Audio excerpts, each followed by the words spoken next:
Subscribe to the daily newsletter.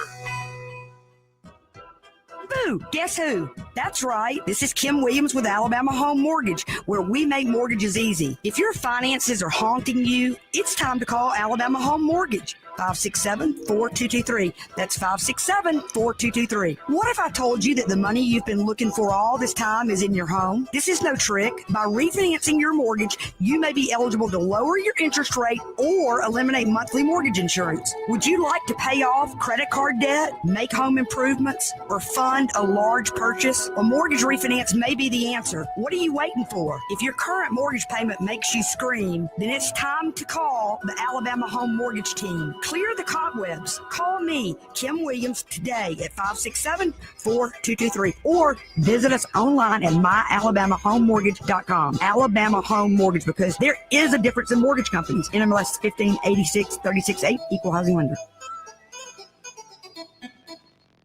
Hey guys, this is Todd Clark with River Region Contracting, your premier roofing contractor in Central Alabama. So remember the name, River Region Contracting, for all your roofing needs. We're not affiliated with any other roofing company in the River Region. We've been in the roofing business since 2005. We don't have to buy our leads, and we don't have to knock on doors when the storms come around. We have thousands of satisfied customers throughout Central Alabama. So call us at 334-356-8635. That's 334-356-8635. The views and opinions of the following program are solely those of the host and other contributors. These do not necessarily represent those of Liberty Acquisitions 825, Blue Water Broadcasting, its management, staff, or any advertisers.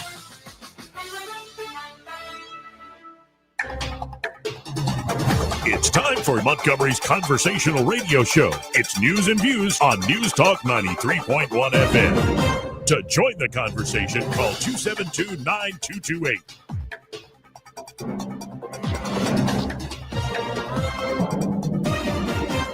Welcome into the show. Lot to say today. And then a mix of feeling like you don't want to say anything. Am I right? So before I open up and say anything, we have guests today as well. I want the man who passed away yesterday. Let him say some words. I'm just flesh and bone, but more importantly, I'm a soul. And that soul is accountable to one being. I mean, I've had an unbelievably blessed life. Been doing this now. It'll be 12 years on June 5th. Such a young man to do it. So young. Yeah, so praise God. I mean, I've been all across the world. I've met with world leaders. I've flown in Air Force One, got to know a president. I have an amazing family, podcast, Turning Point USA, all that stuff. And so you experience that and you're like, what actually matters? What matters is your relationship with the divine, your relationship with your family, your kids, and maybe a close collection of friends, and your relationship with the truth. Guy lived a great life, and it was ripped from him way too soon. Byron Sheehy here in the studio with me. Hey, Byron. Joey. And I'll just let you know I'm not all right. Not all right at all. And it's like a storm inside, and then I witness the storm outside of me, and I find myself trying to pray for peace, as though it's not like it's there. That's what I'm trying. Let's bring on Erica Thomas. Hey, Erica, I know you were helping break this story at 1819 News as it was happening. You doing all right?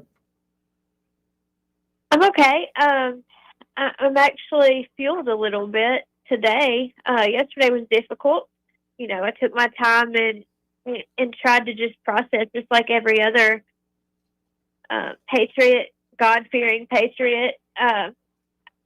I've never before had a story that I was shaking so bad as I was writing. I shook the entire time. I shook all afternoon, all evening. I just could not stop shaking.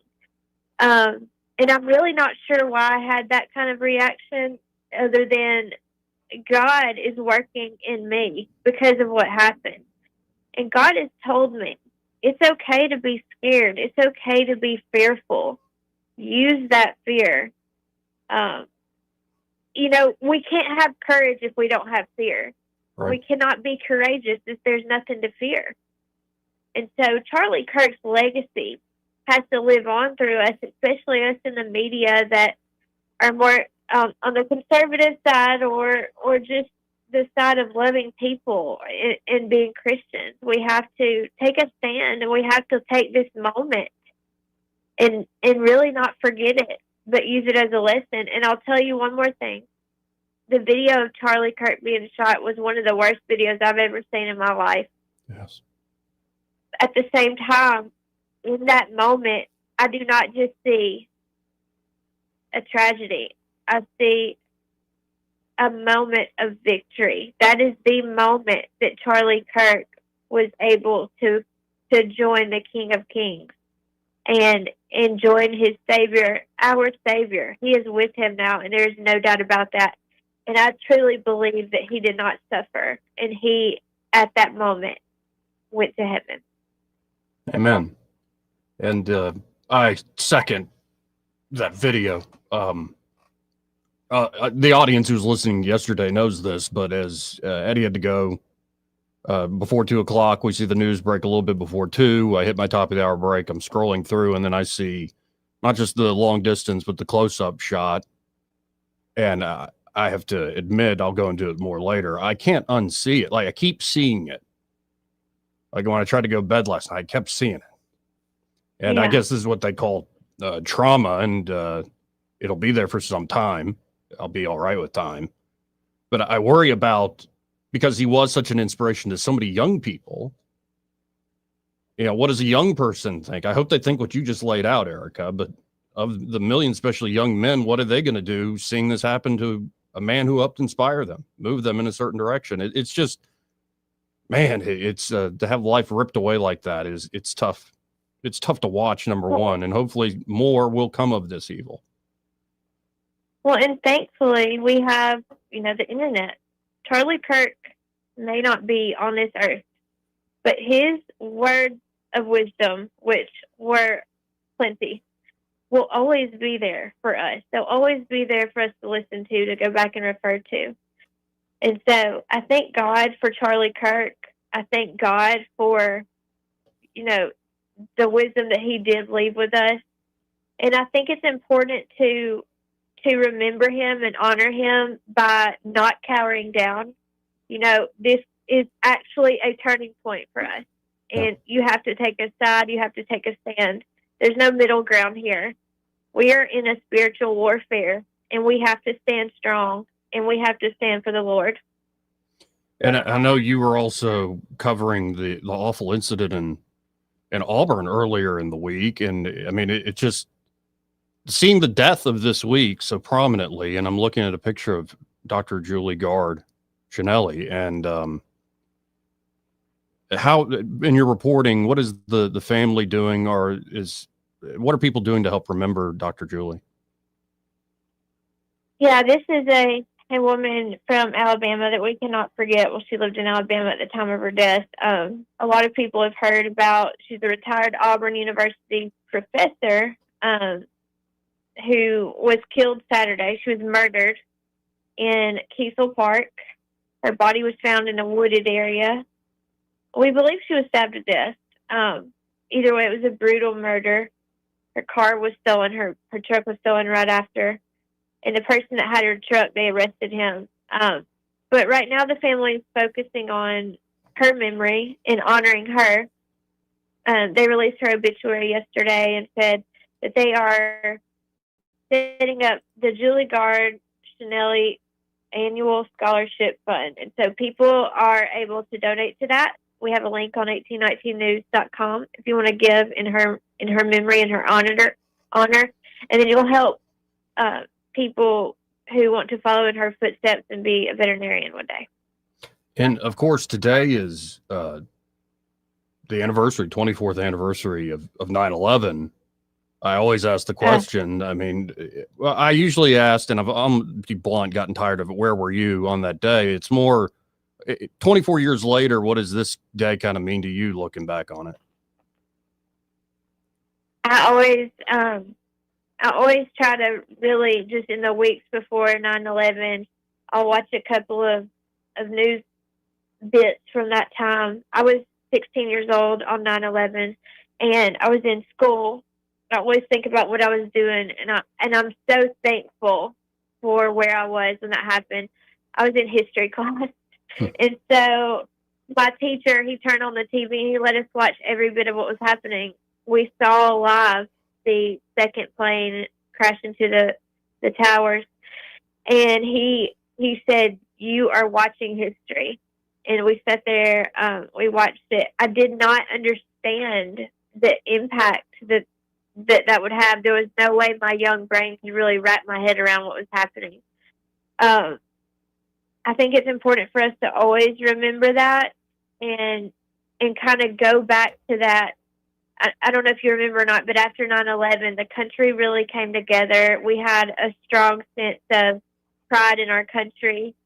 I think this is a perfect time to reflect on that and try to get back to that. I don't think it's ever going to be possible if we don't come together. And I hope nothing like that ever happens again to make us be that way. But I remember going to New York after 9/11. It was a couple of years after. And just the feeling in New York City was incredible. And it was just such a strong, wonderful feeling. I fear that it's no longer like that. And, that says a lot about where our country has gone and where it needs to be. Well, heavy day, to put it mildly. I appreciate your reporting on this, the big news of today and that broke yesterday. And you're reporting all week. I know I keep mentioning this to you. The crime beat is not an easy one to cover. And lately it's just too much in a week. And I know it happens too often, doesn't often get reported. So keep praying, stay strong, and appreciate the work you're doing. Thank you, Joey. And I will pray for you guys. God bless. God bless. Again, Erica Thomas, she's editor at large there at 1819news.com. Yeah, and if y'all bear with me, if you've already seen this on Facebook, I apologize for repeating myself, but this will help me get out the message of how I'm feeling. I'm not okay. So I pray for peace. But I keep seeing it over and over again in my mind. That bullet ripping through his throat, this life ripped from him in an instant. And I feel a mix, a battle of sorrow and helplessness, fear, fury, as the fool's hope I have for this world hangs by a thread, only by my hopes of grace in the undiscovered country after death. But I keep seeing that moment, that bloody, awful moment play out in my mind. When I catch old clips of him, I see it. When I witness people pray for him, I see it. When I watch people cheer his murder and mock him, I see it. When I read the political posts for and from every which way, action and reaction in an endless spiral of noise, I see it. So I pray for peace, with hope that though I'm not okay today, and who is, I will be in time, that eventually my memory of his moment of death will subside where memories of his living legacy will reside. And I pray others will find peace in time enough before they give into resentment, despair, and destruction for destruction's sake. That the hour is never too late for him and his grace to reach those who have not already hardened their own hearts. The president, of course, giving a speech last night from the Oval Office, also commemorating Charlie at the beginning of the 9/11 commemoration at the Pentagon this morning. Trump is to honor Charlie with the Presidential Medal of Freedom. FBI has now released the first photos of the suspected assassin, young college-age guy from the look of the photos. Wall Street Journal reporting they found a bolt action like 30-06 with like engraved in the ammunition were transgender and anti-fascist messages. On the practical side of things, we need to wait. There's too many ways and motivations. To me, my gut kind of screams this could be false flag to tear America apart even more than it is being torn apart. Because the way it was done, the horror I know I'm feeling and so many other people are feeling, seeing that. That was the intention of doing it that way. And just get away immediately. We'll find out. Maybe it was some American-born radical. Maybe it was something else. I say we'll find out, but how many things awful have happened in the last few years and we never get an answer? At least not one that's smacks of the truth. There are a lot of great also odes to Charlie, remembrances, as well as a boatload, and I am not interested in entertaining. I will not play them. Mockery and triumphant cheering over this. Bobby Kennedy, RFK Jr., of course. Y'all know what happened with his father. Robert F. Kennedy Jr. putting out on X, once again, a bullet has silenced the most eloquent truth teller of an era. My dear friend Charlie Kirk was our country's relentless and courageous crusader for free speech. We pray for Erica and the children. Charlie is already in paradise with the angels. We ask his prayers for our country. And there are folks playing message after message after message. There are many clips of Charlie in action.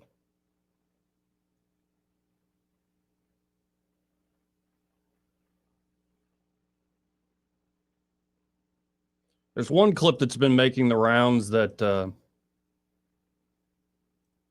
caught me. This was just a couple months back.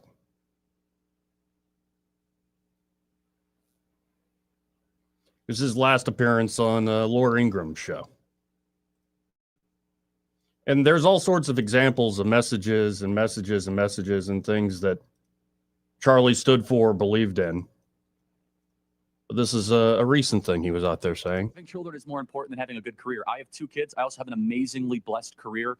Our podcast is doing great, but my kids matter way more than how many social media followers that I have. And I would also tell young ladies, you can always go back to your career later, that there is a window where you primarily should pursue marriage and having children. And that is a beautiful thing. This is not about shaming. It's not about ridiculing. It's not about moralizing. It's about lifting up what is beautiful. And by the way, when we look at the mental health data, young women are not okay. That is right, half of liberal white women say that they have some form of mental health issue that has been diagnosed by a doctor. Oh. What is the number one thing that mental health professionals will tell you when it comes to mental health issues? Loneliness does not help. So maybe we should solve the loneliness epidemic by encouraging young ladies to get married and have children. It's good. And of course, with a message like that, it's not surprising that many of the, especially on TikTok, things dancing on his grave were from young women.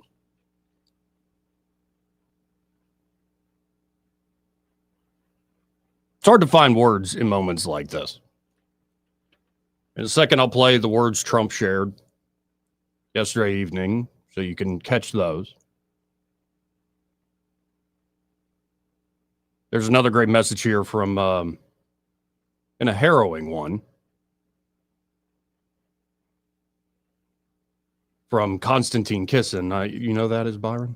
I have no idea, man. Kind of a British national now, Jewish Russian origin, but he's does a podcast, and he's well spoken. He put this out yesterday afternoon. The last time I felt like this was 9/11, when it was clear, without knowing the how and the what, that the world was about to change forever. Like the rules of the game had been permanently altered, and there was simply no going back to the innocent, peaceful past. I didn't feel like this when an attempt was made on President Trump's life. If I had to rationalize why I didn't, I guess it's because several U.S. presidents have been shot at and even assassinated. Somehow it was within the realms of the possible, no matter how awful. But to murder a young father simply for doing debates and mobilizing young people to vote for a party that represents half of America, this is something else. Charlie's death is a tragedy for his wife, his children, and his family. Konstantin Kisin goes on to say, I don't pray often. I am praying for them tonight. But I fear his murder will be a tragedy for all of us in ways we will only understand as time unfolds. I hope I'm wrong. And again, this is why I hope it isn't fruitless, but I pray for peace within my own soul and without, out in the world. Now, I'm not naive at all. And in fact, there's a whole genre where all these people are online streaming now. The whole genre of video clip. Turns out I produced one of those videos in that genre yesterday. You can go back and watch the live stream. But the genre of video I'm talking about is people seeing that video for the first time while they're live streaming, broadcasting.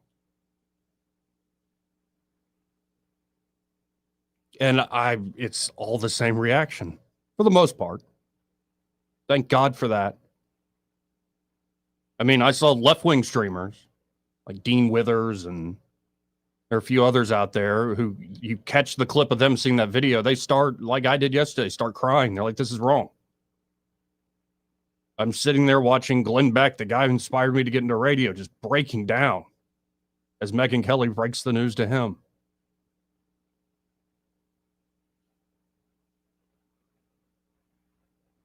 And I think I'm trying to think through and process, excuse me for this, but I'm trying to process like why the effect. And it's because like Charlie Kirk was younger than me.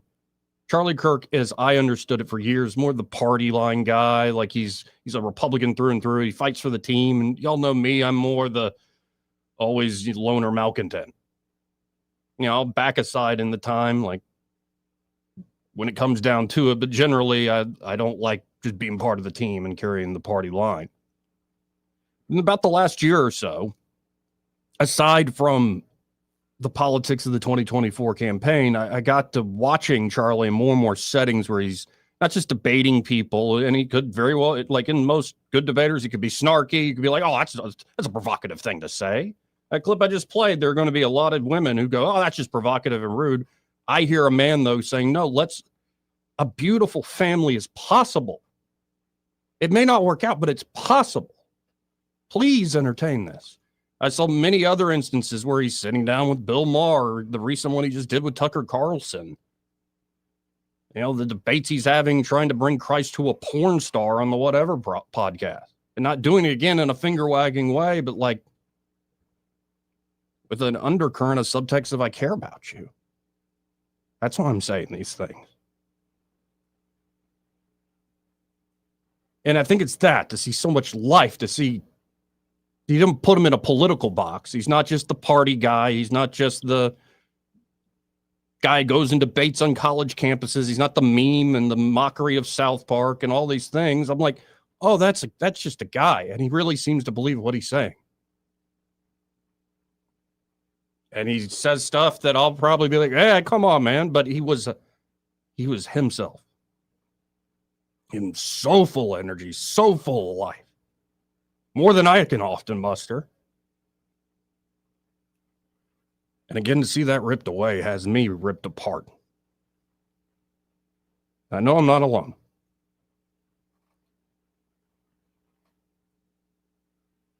And I do appreciate voices like there's a New York Times writer, Ezra Klein, put this, saying, I can dislike much of what Kirk believed. And the following statement is true. Kirk was practicing politics in exactly the right way. A dogged Democrat saying this, we have a few saying this. He was showing up to campuses and talking with anyone who would talk to him. He's one of the era's most effective practitioners of persuasion. When the left thought its hold on the hearts and minds of college students was nearly absolute, Kirk showed up again and again to break it. Slowly, then all at once, he did. College-age voters shifted sharply right in the 2024 election. It was not all Kirk's doing, but he was central in laying the groundwork for it. I did not know Kirk, and I am not the right person to eulogize him, writes Ezra Klein. But I envied what he built. A taste for disagreement is a virtue in a democracy. Liberalism could use more of his moxie and fearlessness. In the inaugural episode of his podcast, Governor Gavin Newsom of California hosted Kirk as a guest, admitting that Newsom said his son was a huge fan of Kirk's. What a testament to Kirk's project. Now, there's all sorts of political takes on this. Saying, no, you can't. We're no move for a kumbaya at all.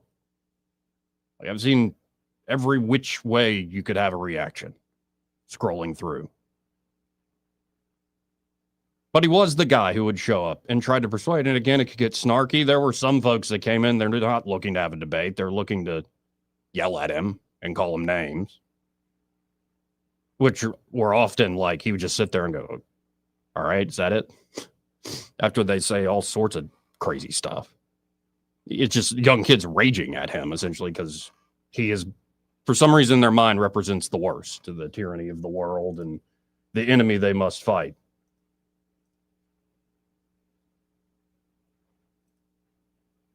But here's one example of him on campus.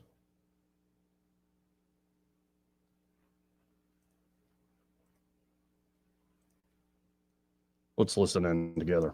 Please explain to everyone out here what Jesus stood for, and especially the qualities of love, how to love your neighbor even if they don't agree with you. So what is your name again? Talise. Talise, that's a beautiful question. I'm glad you came up to ask it. So John 8, if I'm drawing from memory correctly, best embodies both Christ's mercy and love, but also his commitment to truth. And sometimes in the modern gospel, we overemphasize the grace and we underemphasize the truth. Yeah. And so we are far too willing to say, hey, Jesus loves everybody, but we don't get to the second part of the conversation that says Jesus doesn't want you to live in sin. So this is, in John 8, it's best embodied, right? Almost every Christian in this audience will be able to tell you the first part of this, which is a bunch of Sadducees and Pharisees are standing around with rocks, and they're about to stone the prostitute woman. And Jesus comes up and says, let the first among you without sin cast the first stone. And everyone starts dropping the rocks. But what comes next shows that Christ is not just grace-focused, he's simultaneously truth-focused. He goes up to the woman who had a career in selling herself for sex and said, sin no more. Now, imagine today how much trouble you would get in if you would go up to somebody and say, stop sinning. You're being too judgmental. No, you're actually being Christ-like. So Jesus stood, he was 100% grace and truth. And that tension is very hard in a modern world because we want to overemphasize grace when in reality, Christ loves us too much to have us continue to live in sin. He wants us to try to elevate our actions to glorify God in all that we do. I have a feeling he is not going to go away. No. The amount of words he shared, the amount of times it's filmed and recorded and it's all out there, I had a feeling we're going to see a lot more Charlie Kirk for years to come because the arguments he made, the reason people, and I started to recognize this, he's not just the party line guy. No, he's the guy organizing the party. He's the guy with the vision. He's the guy with the common sense arguments that I might not put it that way in my words, but he put it in ways where a lot more people could get it and be engaged with it.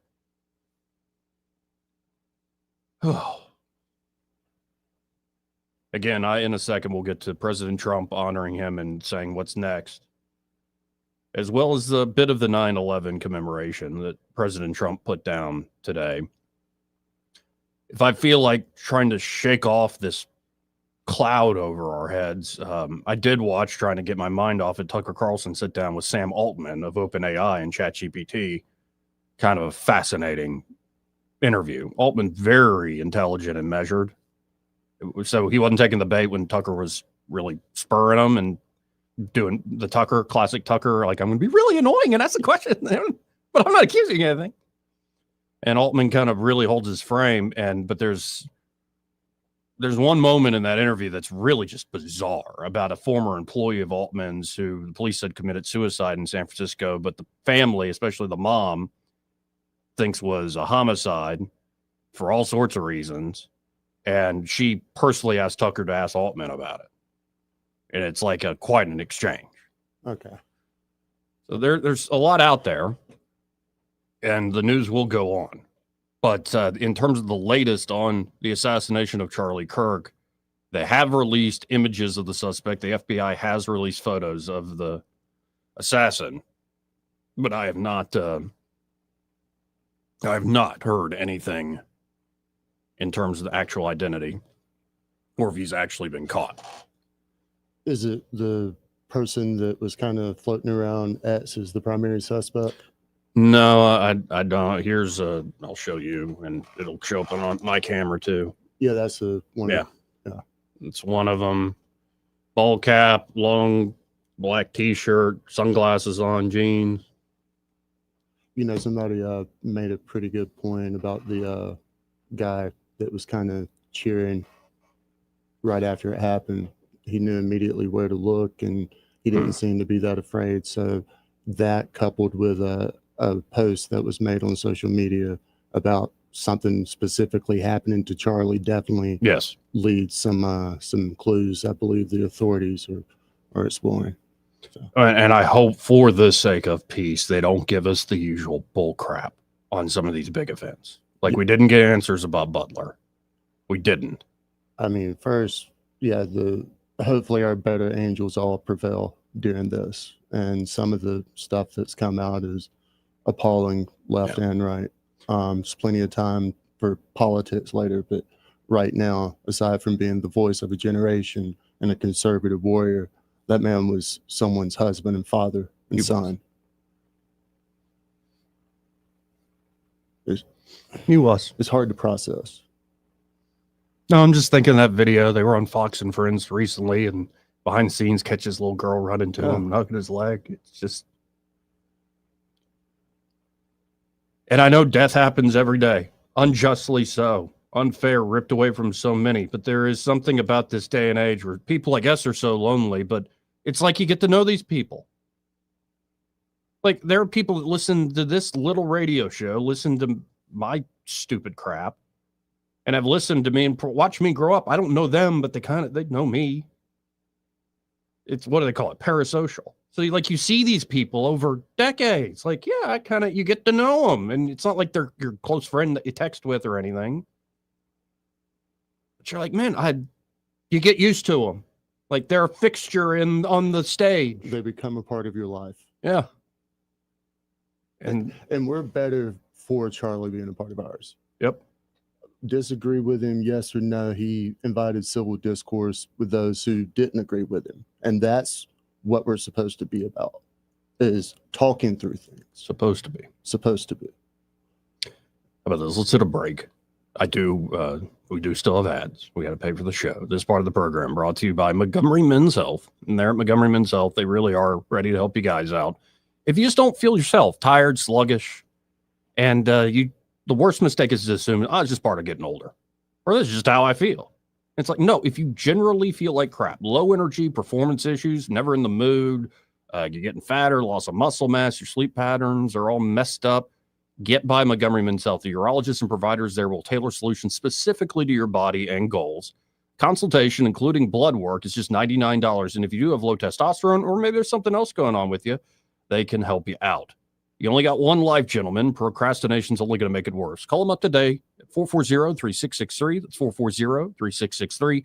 Or visit MontgomeryMen'sHealth.com to book your appointment today. He may not know whether he's coming or going, but whether you're going to work or coming home, Greg Budell is there. Mornings, 6 till 9, and afternoons, 3 till 6. Only on News Talk 93.1 FM, WACV. This is David Ernest from the Health and Wealth Show. We like to cut up and have fun, maybe poke a little fun at some politicians. But we don't take ourselves too seriously. One thing we do take seriously is your personal finances and your plans for retirement. You can tell by listening, we're a little different. Yeah, we like to have a good time on the radio, but we're dead serious about your financial future and helping you achieve your goals. At Ernest Financial, we're committed to giving you the attention you need. We don't treat you like a number. you're way more important to us. At Earnest Financial, it's about helping you today and preparing you for tomorrow. People call us who are on the verge of retirement, and they know they need a plan for the future. No matter where you are in life, Earnest Financial will help guide your every step towards retirement. Give us a call and let us show you what our individual customer attention can do for your future. Concerned about your retirement?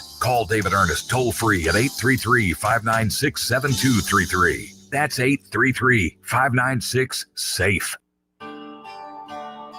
What's your biggest investment? More than likely, it's your home.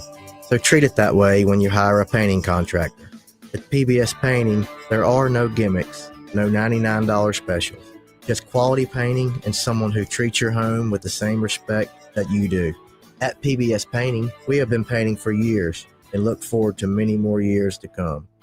With PBS Painting, the job gets prepped properly, whether it's cleaning, scraping, or priming. We always use quality products, which is a must for a quality paint job. So if you're looking for a painter that doesn't need upfront money and is on the job at all times, then please give me a call. Scott Bowers and PBS Painting, 294-5122. That's PBS Painting, 294-5122. Look at some of our work on Facebook at PBS Painting Montgomery. More fiber and laxatives, eh? Who are you? I'm future you. Future me? Constipation with belly pain still coming back? Our doctor figured it out. It's irritable bowel syndrome with constipation, or IBS-C, and Linzess could help you get ahead of it. Linzess linaclotide is a prescription medicine that treats IBS-C in adults. It's not a laxative. It's a once-daily pill that helps you get ahead of your symptoms. It's proven to help you have more frequent and complete bowel movements and helps relieve overall abdominal symptoms, belly pain, discomfort, and bloating. These symptoms were studied in combination, not individually. Do not give Linzess to children less than 2. It may harm them. Do not take Linzess if you have a bowel blockage. Get immediate help if you develop unusual or severe stomach pain, especially with bloody or black stools. The most common side effect is diarrhea, sometimes severe. If it's severe, stop taking Linzess and call your doctor right away. Other side effects include gas, stomach area pain, and swelling. Talk to your doctor and say yes to Linzess. Learn more at linzess.com or call 1-800-LINZESS. For too long, Alabama's statewide news companies have shamed us for our conservative Christian values. Alabama deserves a news company that cherishes our culture, a company that isn't bought and paid for by the powers that be. 1819 News is that company. Run by Alabamians for Alabamians, 1819 News celebrates what is good and beautiful about our state, while exposing those who work against our values in secret. Just go to 1819news.com to learn more. Subscribe to our newsletter. That's 1819news.com. It's back.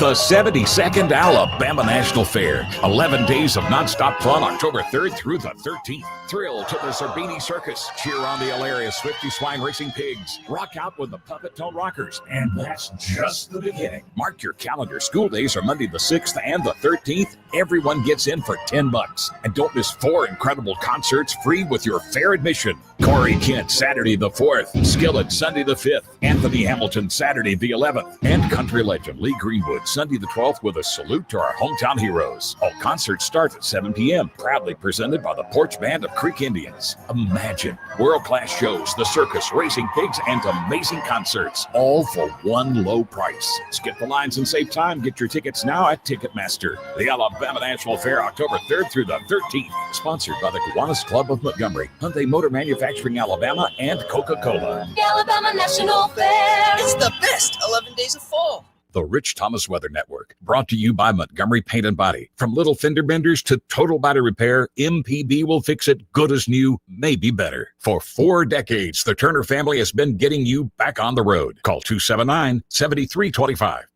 Rich Thomas Weather. We have about 11 days to the official first day of fall, but Mother Nature says not so fast. We have more 90-plus degree days with abundant sunshine today. I've got us around 91 for the high temperature, still tolerable humidity, and the nights are still, pretty comfortable. Overnight low temperature down to about 64 with clear skies tonight, then more sun. Still dry Friday, Saturday, Sunday, Monday with highs in the low 90s through the weekend and low to mid 90s by Monday. From the Blue Water Weather Center, this is Rich Thomas. Budget Floors and More has the best prices. Carpet as low as 69 cents per square foot. LVP starting at $1.29 a square foot. Sheet vinyl as low as 65 cents per square foot. And the lowest prices on flooring installation supplies. Budget Floors and More across from Delray Publix. All the headlines the mainstream media won't touch. Your News Talk station. News Talk 93.1 FM WACV.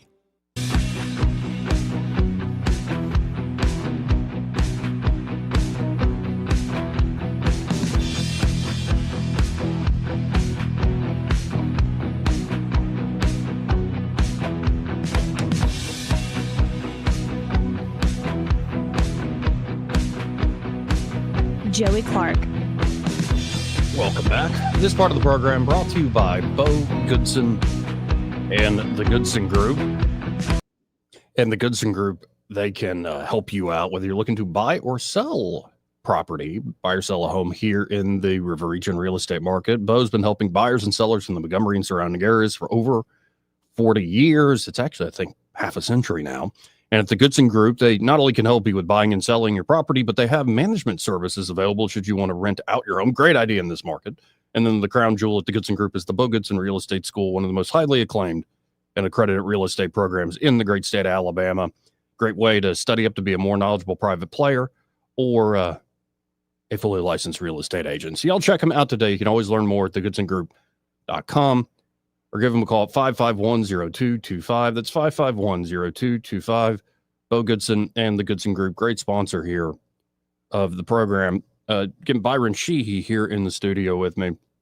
There's something you just saying off air of how a guy on the scene immediately pulled out his phone to be like, follow me for updates. I'm live on the scene sort of thing. His immediate thought was followers and social media and to document and film this thing. Yeah, it was bizarre, man. I mean, every other person was not sure if there was going to be another shot. And some dude in I believe it was a Dodgers baseball cap, pulled out his phone and threw out whatever his handle was on TikTok or whatever else, and wanted to be the first reporter on the scene and increase his following that way. Yeah, it was just, it was insane, bizarre, surreal, sad. Well, and I was talking about it earlier this week with the awful murder in Charlotte, and the awful murder in Auburn, but in particular one in Charlotte with the video that goes viral. And how many times have we seen an awful violent event that goes viral? And it's at that time where these things like Fox News and all this 24/7 coverage and the Twitter or X never sleeps and social media never sleeps. You would think, oh, it's built for these sort of crisis moments. But in my mind, it's like, no, it brings out the perversity of what these things are. How it's not, people stop seeing each other as people. It's just you're the character and the bad guy I don't like. Or it's easy to just put them in that box of just a few clips and sum somebody up. It's built for that, but we're not built for that. Right. Exactly right. It's kind of the same argument with pornography, like the desensitization to everything. Like we shouldn't see stuff like that over and over and over again. Right. It's not natural. No, and it creates spectacle out of our suffering. And then uses that suffering as spectacle to then manipulate us. And glorify us. I mean, to the nth degree. I mean, and it's sad to see people go down that path of glorifying this and using this as a catalyst for whatever political movement they want to be a part of. But in sort of a true freedom of speech fashion, thank God they're actually making themselves known. And thank goodness we actually have the ability to figure out who these people are. And they need to find who did this fast. And explain what's going on, because the longer they don't, the more people start speculating. Did you watch the interview from the governor? Yeah, a little bit of it. I loved everything he said. And I thought his candor was perfect. His tone was pitch perfect. Again, 272-9228 if you want to get in on the conversation. That's 334-272-9228. Got to hit another quick break here. We'll be right back after this. Want to carry News Talk in your pocket? Download the News Talk 93.1 app from the App Store. Available on iPhone and Android. Never miss a moment. Download now.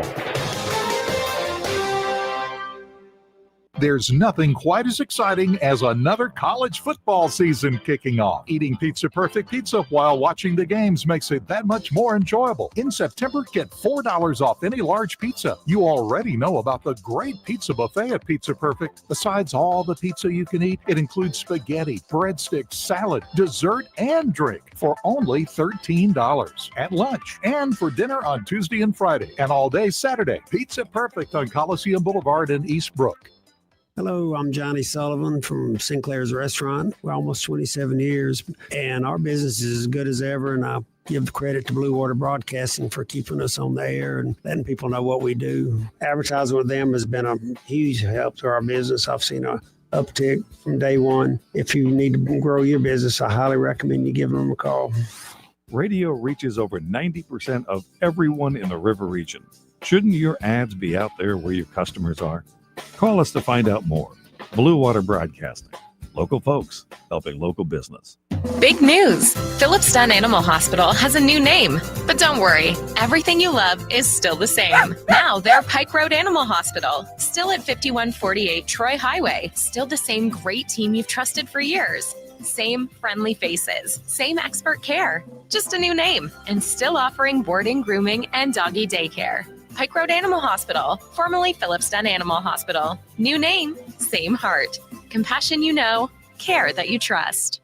We get Montgomery talking 24 hours a day. The River Region's most trusted voice. News Talk 93.1 FM, WACV.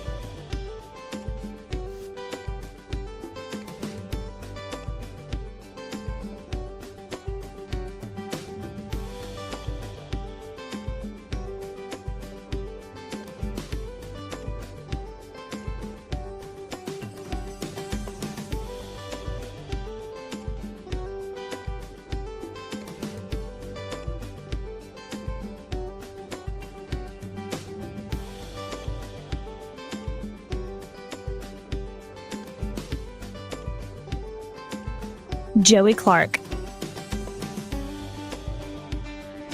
Welcome back. Let's go to the phones, talk to Chicken Man. Hey, Chicken Man, how you doing? Pretty good. Today was the first day that I heard people making these comments.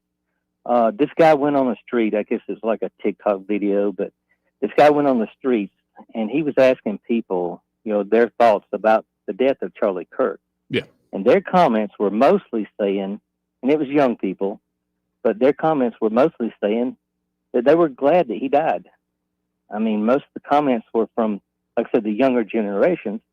But in this current time, are people losing their human and Christian values? Yes. Because I think a lot of those people, if they actually had to sit down and have a conversation like a dinner with Charlie Kirk, they wouldn't necessarily feel that way. Some still would. But I think vast majority of people, he's just that bad guy I see on my screen.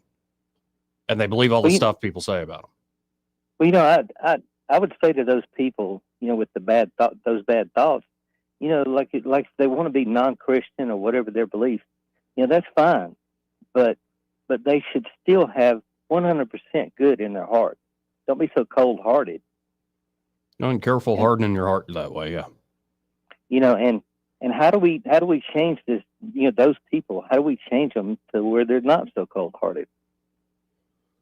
I think that's more done on a one-on-one. All it takes is one person to change a heart. It was what Charlie was trying to do, and they killed him for it, man. Sure. Yeah, exactly. But Christian martyrs have been killed before. Didn't mean they stopped. Amen. I mean, if I made comments like that, I'd be totally embarrassed, to even face my relatives. I agree. Yeah. Well, you have a good day. Appreciate it. Yeah, and some of it comes across as you're just very shallow. Some of it comes across as you seem possessed. I don't know if you got mental issues or what the heck's going on, like the look in some people's eyes. I mean, I saw some left-wing commentators, streamers who were crying just like me, saying, they hated Charlie Kirk. They said all sorts of nasty stuff about him, but like you could see their instant humanity of like this Can't do this. That, going back to what I was trying to articulate earlier, to me, that's what I've gleaned from this. People are showing you either they have an ounce of humanity or they're just complete monsters. Yeah. And when those people show you who they are, take account. Let's go to line 2. You're on there. Who's this? Yeah, this is Bob. Hey, Bob. How you doing? Yeah, I blame what's going on in this country on the left-wing media. I do.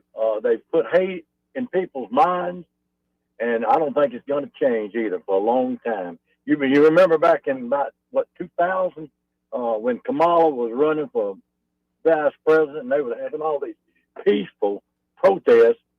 Well, these peaceful protests were not so peaceful. They were burning buildings and stealing and shooting, beating police and everything else. And Kamala said, it's not going to change and it should not change. So, I mean, people like her and the media, that's to blame for what's happening now in this country. Well, I appreciate the call, Bob. Thanks, man.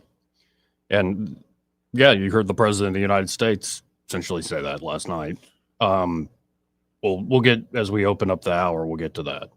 I mean, there's godlessness on all different levels. Oh, sure.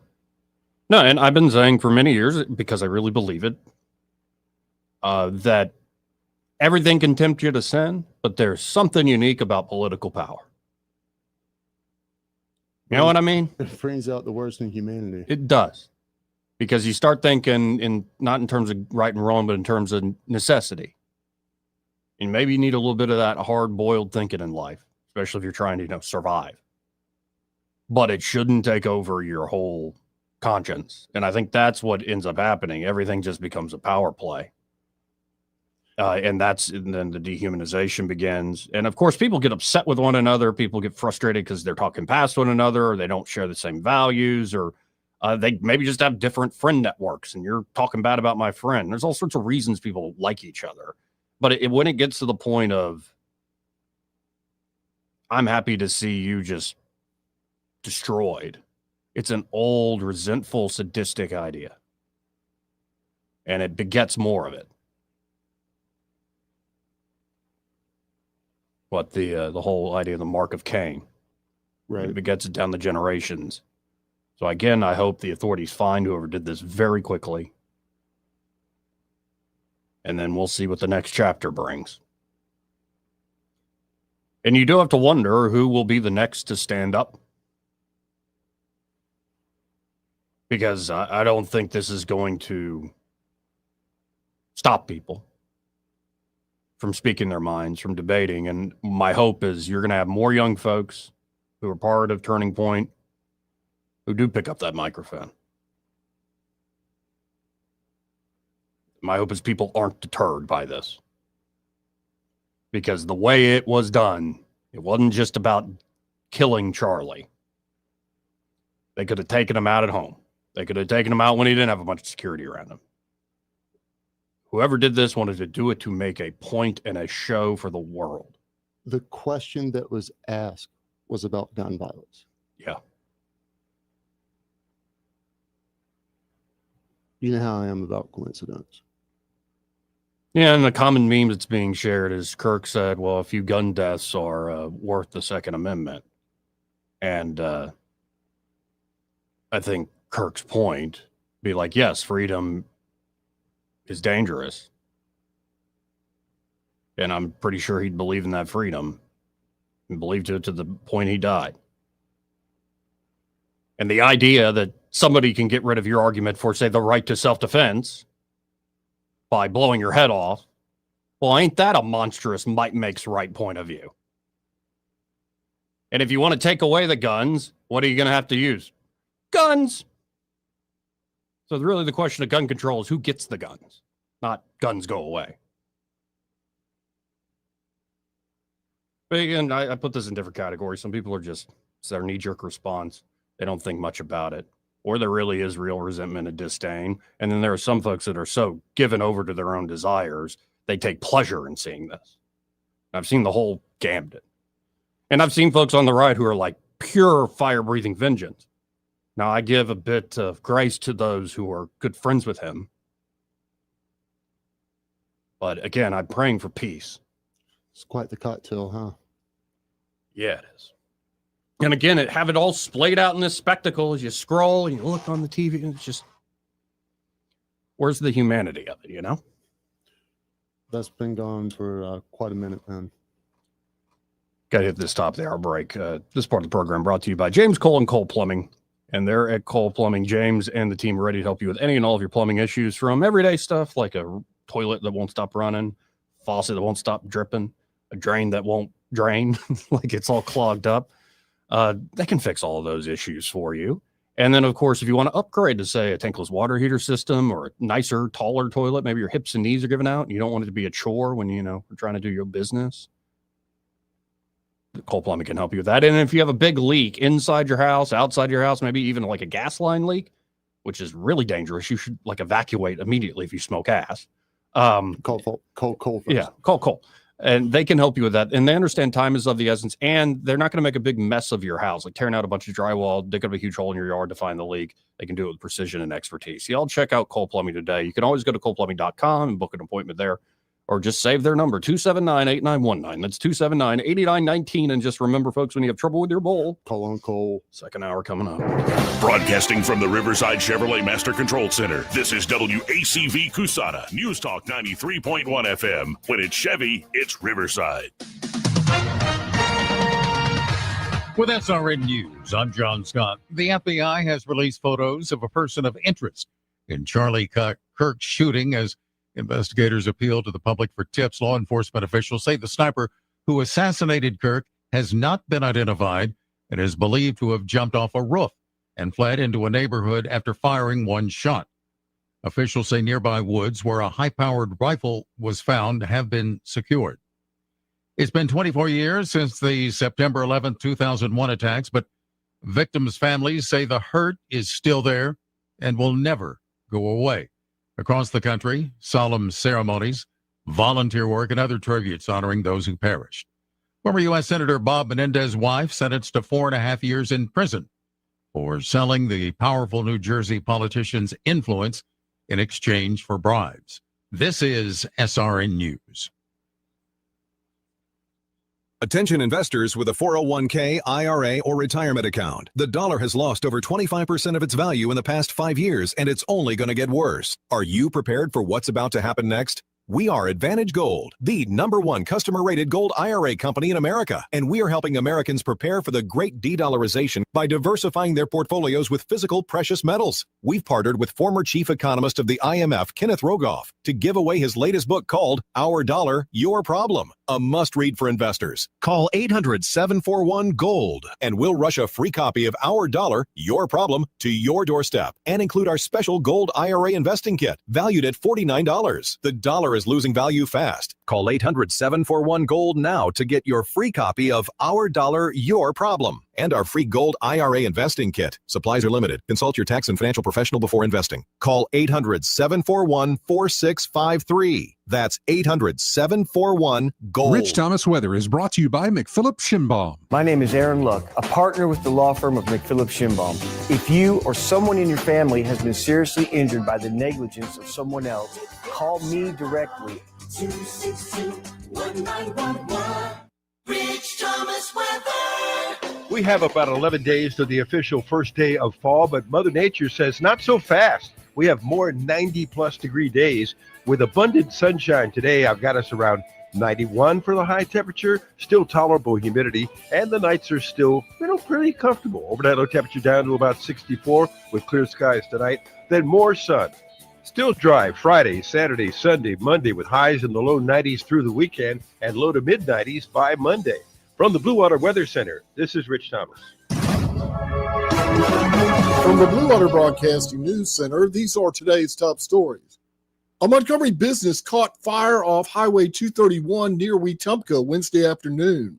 Vivian O'Neill Women's Clothing Store was severely damaged by the fire, which caused the Little Lambs Daycare Center next door to be evacuated. The fire was finally extinguished around 5 p.m. Crews remained on the scene to ensure the fire was not rekindled. A second man has pleaded guilty in the robbery of Jim Massey, owner of a local chain of dry cleaning stores. 57-year-old Spencer Thomas of Prattville pleaded guilty to one count of Hobbs Act robbery, a crime that can carry a maximum sentence of 20 years in federal prison. Jim Massey was robbed at gunpoint in his downtown Montgomery office on May 10th by 4 masked men. Professional golfers from all over the world are in Prattville this week for the 2025 Epson Guardian Tour Championship. This year's tournament features 120 women golfers from various countries competing in a 54-hole tournament at the Robert Trent Jones Capitol Hill location. The Epson Guardian Tour Championship runs Friday through Sunday. From the Blue Water Broadcasting News Center, I'm Sky Mosley. This hour of news and views is brought to you by our good friends at Alabama Home Mortgage. Alabama Home Mortgage, 567-4223. Visit them on the web at myalabamahomemortgage.com. NMLS number 1586368. An equal housing lender. The views and opinions of the following program are solely those of the host and other contributors. These do not necessarily represent those of Liberty Acquisitions 825, Blue Water Broadcasting, its management, staff, or any advertisers.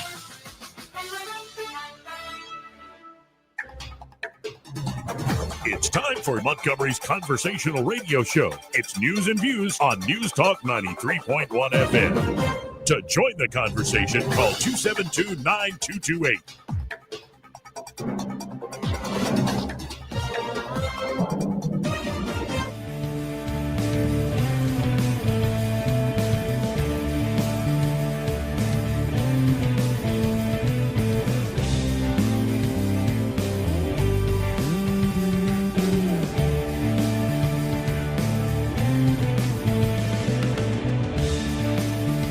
Joey Clark. Welcome back. We got a few phone calls lined up. Let's go to Auburn Andy on line one. Real quick. I'll catch you inside. Hey, man. Guys. Hey, U.S. military taught me to be hyper vigilant, and also, with that being said, there's no way that guy's a professional running up on a wall. If it was a real sniper, he'd be low calling, but that's not the reason I called. Fair. I also became a teacher and a professor, and I noticed something. No longer a teacher professor. I did not have any idea that they hated people like me in that profession. Waste of a lot of money getting 2 masters. But I was aware and noticed something between the middle schoolers and the college kids is that these liberals, this was kind of coming out a couple years ago, and I'm like, what is going on? And the one thing they had in common, or the few things they had in common, are these are angry kids that have been abused, angry, ugly kids, angry, fat kids. You know, we had them when we were in high school, the golf kids and stuff like that. And I'm not saying they're all bad, right. But this was the trend. I'm using my eyes, I'm using my mind. I'm, over years of talking to kids that are doing good and like, oh, I live with both my parents, I love God, I have straight A's, and these kids that are having outbursts and cussing, wanting to fight in the classroom. It's like, well, I live with my grandma, I live with my dad. He's never there. It was almost a 95% rate of the same thing. And these kids, when we're in high school, they got together by a tree and smoked cigarettes. Now they have the internet and they've just united, and they've been fueled by the anger. I think we all know this, right? Oh, yeah. I'm not the smartest guy in the world, and this is right in front of our face. We know who the enemy is. And unfortunately, it's like the abused kid, the sexually abused kid. We feel bad for him, but he grows up and abuses other kids. Right. Can't feel bad for him anymore. You gotta put him down. And, but yeah, these kids get fueled by what they watch, this terrible stuff on the net, even showing the Charlie Kirk thing. I mean, it's so hard to find horrible stuff like that online when you want to watch it. Not that I do, but for them to show that, kids are turning on TikTok and they're seeing one of the worst assassinations I've seen in HD. Yeah. And that's going to do damage to these kids. But yeah, we know who the enemy is. We know what they look like when they're young and what they're going through. So I don't know if there's a way to fix it, but I know a couple ways to fix it, but we're talking about fighting evil with evil. So, and just be careful with who you go to war with, because you will become like your enemy. Well, appreciate it, Andy. I'm going to continue to pray for peace, because the issue with especially something like assassinations, political violence, it's not easy to spot the enemy. Man, what Andy said there at the end, you will become like your enemy. Right. Words of wisdom. Right. I remember many years back, I posted, it was some we felt heated political moment, maybe after a State of the Union and stuff. And I said, love your enemies. And I got a lot of hate for that. I don't know. And I'm like, well, okay, well, just hope you don't become your own enemy. Let's go to East. Hey, East, how you doing? Good advice there, Joe. Hey, look, couple of things. One, that you're bothered by what went on shows that you are a decent human being, and I wouldn't have any trouble leaving my grandkids in the same room with you. I just want to encourage you in that. I'm glad that you're bothered. The temptation is there, I'm sure, but no, we're going to continue to respect life. But I wanted to answer a question for you. Okay. You asked who's going to step up and speak. Well, I'm listening to him now, and your callers. And yeah, we're going to, I think that a giant has been awakened in it, and we've got to keep speaking. We've got to keep talking about the things that we have deep convictions about. And I appreciate everything that you do, man. Well, thank you, East. And keep talking is the phrase. We got to keep talking, actually trying to communicate and reach one another. But I'm not naive. I know that we'll works see. with overdoses, so. Right. And also we'll see. This is y'all have heard me over just say the last few months. I'm supporting Trump because I'm seeing all sorts of signs. Like, y'all remember my commentary after Luigi Mangione. Like, there's something rotten right now. And I said it earlier this week. If you have a whole group of people, especially young folks, that feel like they can't win, however you want to define win, what do they end up doing with life? And that's a very dangerous place for a nation, for a community to be in. Oh, the brown shirts in the early 20th century proved that. Indeed. Well, hey, you guys have a great afternoon. Thank you for your broadcast. Appreciate it. Let's go to Cameron. Hey, Cameron. Hey there. Thank you for the discussion. I love your audience. I love the way you guys approach things. Thanks, sir. I would like to add a word of hope, if you don't mind. Okay. It's a dark day, but God's word is for all of us in every circumstance. When we speak to issues about utilizing words like warrior and soldier and putting on the whole armor of God, they are matters of spiritual areas. We're just preparing to fight against the damage that humans can do to humans.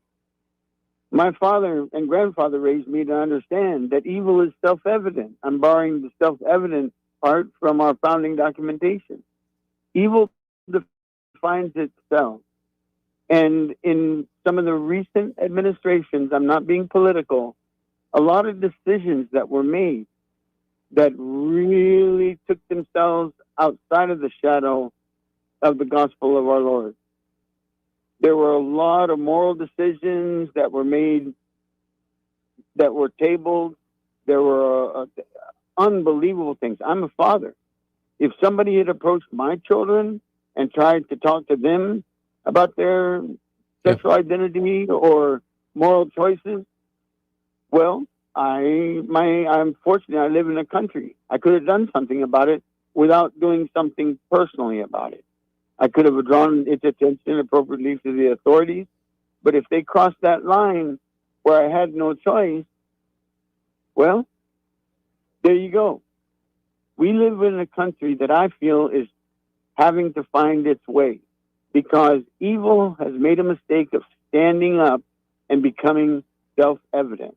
I'm not saying an entire political party is self-evident in that way, right? But I'm proud of my president. Per your comment just now, the cities are going to become self-evident on what they're willing to do. You remember when a bunch of people were killed every weekend back in the 14s, 15s, and 16s? Yeah. And the internet, you can look them up. It's a horrible time. And to hear them, and to hear mayors pop up and say, well, you're not going to come in here. Well, sir, so your argument, your podium is that the loss of life in your city is acceptable under your current capabilities. So you support Trump. I support Trump because he's laid the table out, and they have to sit in the chairs and define their position. They have to, because they have to reject him because he's offering to help. All right, I'm sorry I talked so long. Appreciate it, Cameron. Yeah. And, I mean, some of this is also, if you don't have that God-sized hole in your heart filled up in some way, and I don't like putting labels on it. I can tell you for certain I'm not God. Having my writings analyzed that I've been putting out there for 4 or 5 years, they put me in the Christian existentialist camp. Take that for whatever you will. So I think you can find that properly formed conscience in all sorts of ways. Grace can come at you in all sorts of different ways. If it was just paint by number and by the book, I think it'd be a lot easier to figure out. So I do believe that if people don't fill the fundamental, if they don't put first things first in the highest place, then something else will sneak in that they end up, for lack of a better word, worshiping. And in some cases, that might be politics. In some cases, you ever see the person that truly lives or dies on a college football Saturday? Unfortunately, yes. Yeah. And it's ugly to watch. It's not the worst thing to put way too high and on a pedestal, but it's also like, that's still ridiculous, man, what you're doing. It's way unhealthy. Right. And it can be very self-destructive to a certain point. So, I mean, and people put all sorts of things in there and put that as sort of their highest good. And I think there's something unique about politics where it takes some of the traditions of the West, and it takes just a little substrate of it, a little part of it, and then says, oh, that just this little part's the whole thing. And that's filling that God-sized hole in my heart. And I think what you find is disappointment when you set up systems like that. And out of that disappointment, you find resentment. And you start to see, no, my purpose is to destroy the enemy. And careful. Brother, anybody that's trying to fill whatever that hole is with anything other than God, whether it's politics, sports, money, human, I mean, anything of this earth is not going to fill that void. Self-expression. Sorry, still not. Celebrity. I mean, I think that's what a lot of people are trying to use to fill that void. And in moments like this, and maybe it's frustrating to certain folks, but I just remembered this line from Alexander Solzhenitsyn. I actually pulled it up so I don't just paraphrase it. I can read it direct. Quote, "The line separating good and evil passes not through states, nor between classes, nor between political parties either, but right through every human heart, and through all human hearts. This line shifts. Inside us, it oscillates with the years. And even within hearts overwhelmed by evil, one small bridgehead of good is retained." That's just a small portion of the Gulag Archipelago. Being in the Gulag there, writing about suffering under the Soviet Union, under Stalinism. Beautifully said. He's right. And I've been saying for years, the tyrant in you is the tyrant in me. And again, there's something about political power that there's a lot of temptations in their life. There's something unique about that temptation of political power. Number one, because I think it encourages pride. You need to be proud. It's one thing to be confident. Think I know what I'm doing. And I think this is what's right for my people and myself. But the line shifts over into pride quite often. And also a pride built out of hurt. It's the worst combination. That I'm proud that I'm part of this group who's oppressed. And if I've been wrong, why should I care about you getting wrong? Mm-hmm. If I've been wrong, doesn't that give me full license to go about and do awful things to other people? I've been given that check, essentially, that blank check. Self-righteousness, no bueno. And all this is all too human. Don't get me wrong, but anyway. Before I hit a break, I want to play a little what the president said last night. Mostly because I'm tired of talking for the moment. This is from the Oval Office. It was released yesterday evening. Americans, I am filled with grief and anger at the heinous assassination of Charlie Kirk on a college campus in Utah. Charlie inspired millions, and tonight all who knew him and loved him are united in shock and horror. Charlie was a patriot who devoted his life to the cause of open debate and the country that he loved so much, the United States of America. He fought for liberty, democracy, justice, and the American people. He's a martyr for truth and freedom, and there's never been anyone who was so respected by youth.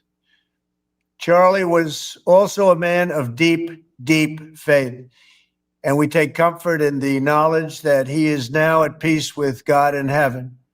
Our prayers are with his wife, Erica, the two young, beloved children, and his entire family, who he loved more than anything in the world. We ask God to watch over them in this terrible hour of heartache and pain. This is a dark moment for America. Charlie Kirk traveled the nation, joyfully engaging with everyone interested in good faith debate. His mission was to bring young people into the political process, which he did better than anybody ever, to share his love of country and to spread the simple words of common sense. On campuses nationwide, he championed his ideas with courage, logic, humor, and grace. It's a long past time for all Americans and the media to confront the fact that violence and murder are the tragic consequence of demonizing those with whom you disagree day after day, year after year, in the most hateful and despicable way possible. For years, those on the radical left have compared wonderful Americans like Charlie to Nazis and the world's worst mass murderers and criminals. This kind of rhetoric is directly responsible for the terrorism that we're seeing in our country today, and it must stop right now. My administration will find each and every one of those who contributed to this atrocity and to other political violence, including the organizations that fund it and support it, as well as those who go after our judges, law enforcement officials, and everyone else who brings order to our country. From the attack on my life in Butler, Pennsylvania last year, which killed a husband and father, to the attacks on ICE agents, to the vicious murder of a healthcare executive in the streets of New York, to the shooting of House Majority Leader Steve Scalise and 3 others, radical left political violence has hurt too many innocent people and taken too many lives. Tonight, I ask all Americans to commit themselves to the American values for which Charlie Kirk lived and died, the values of free speech, citizenship, the rule of law, and the patriotic devotion and love of God. Charlie was the best of America, and the monster who attacked him was attacking our whole country. An assassin tried to silence him with a bullet, but he failed, because together we will ensure that his voice, his message, and his legacy will live on for countless generations to come. Today, because of this heinous act, Charlie's voice has become bigger and grander than ever before, and it's not even close. May God bless his memory. May God watch over his family, and may God bless the United States of America. Thank you.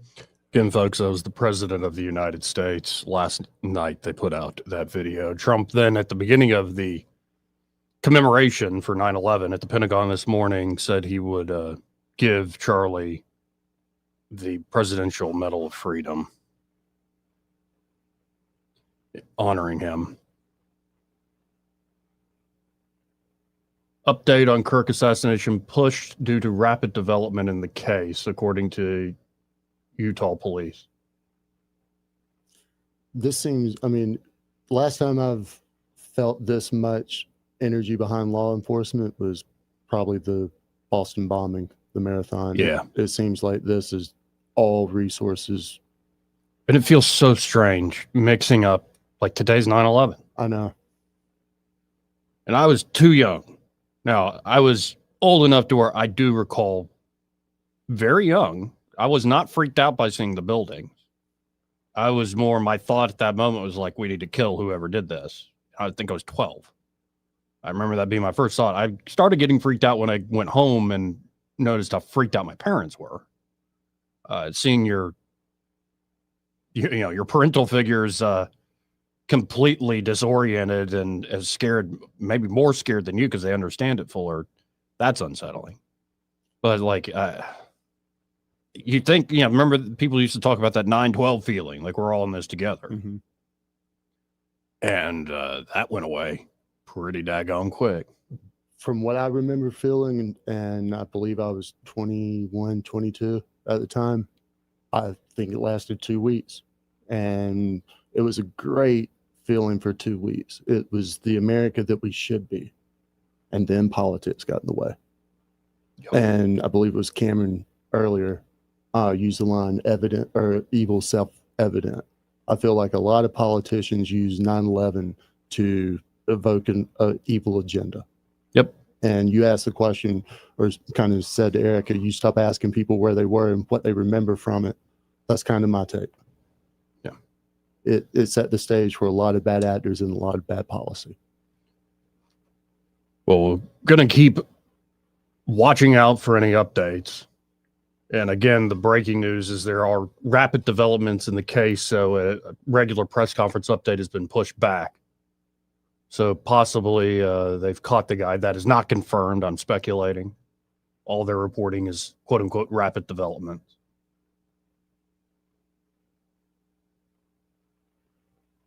Yeah, I thought Trump was measured, especially for Trump. He was measured. And given, like, Charlie was no stranger to Trump, and apparently Charlie was on, like, text basis, first name basis with all your top figures in the White House within the conservative movement in general. Did you see J.D. Vance's eulogy he put out last night? Man, I have it. I know that it's got a lot of eyes and traction. I don't know exactly what he said. How about this? For the break, I want to read it. First, let me say that this part of the program brought to you by Josh and Leslie there at Dillon Rings. And at Dillon Rings, they are a full-service jewelry shop. They can help you across the board, any and all of your jewelry needs.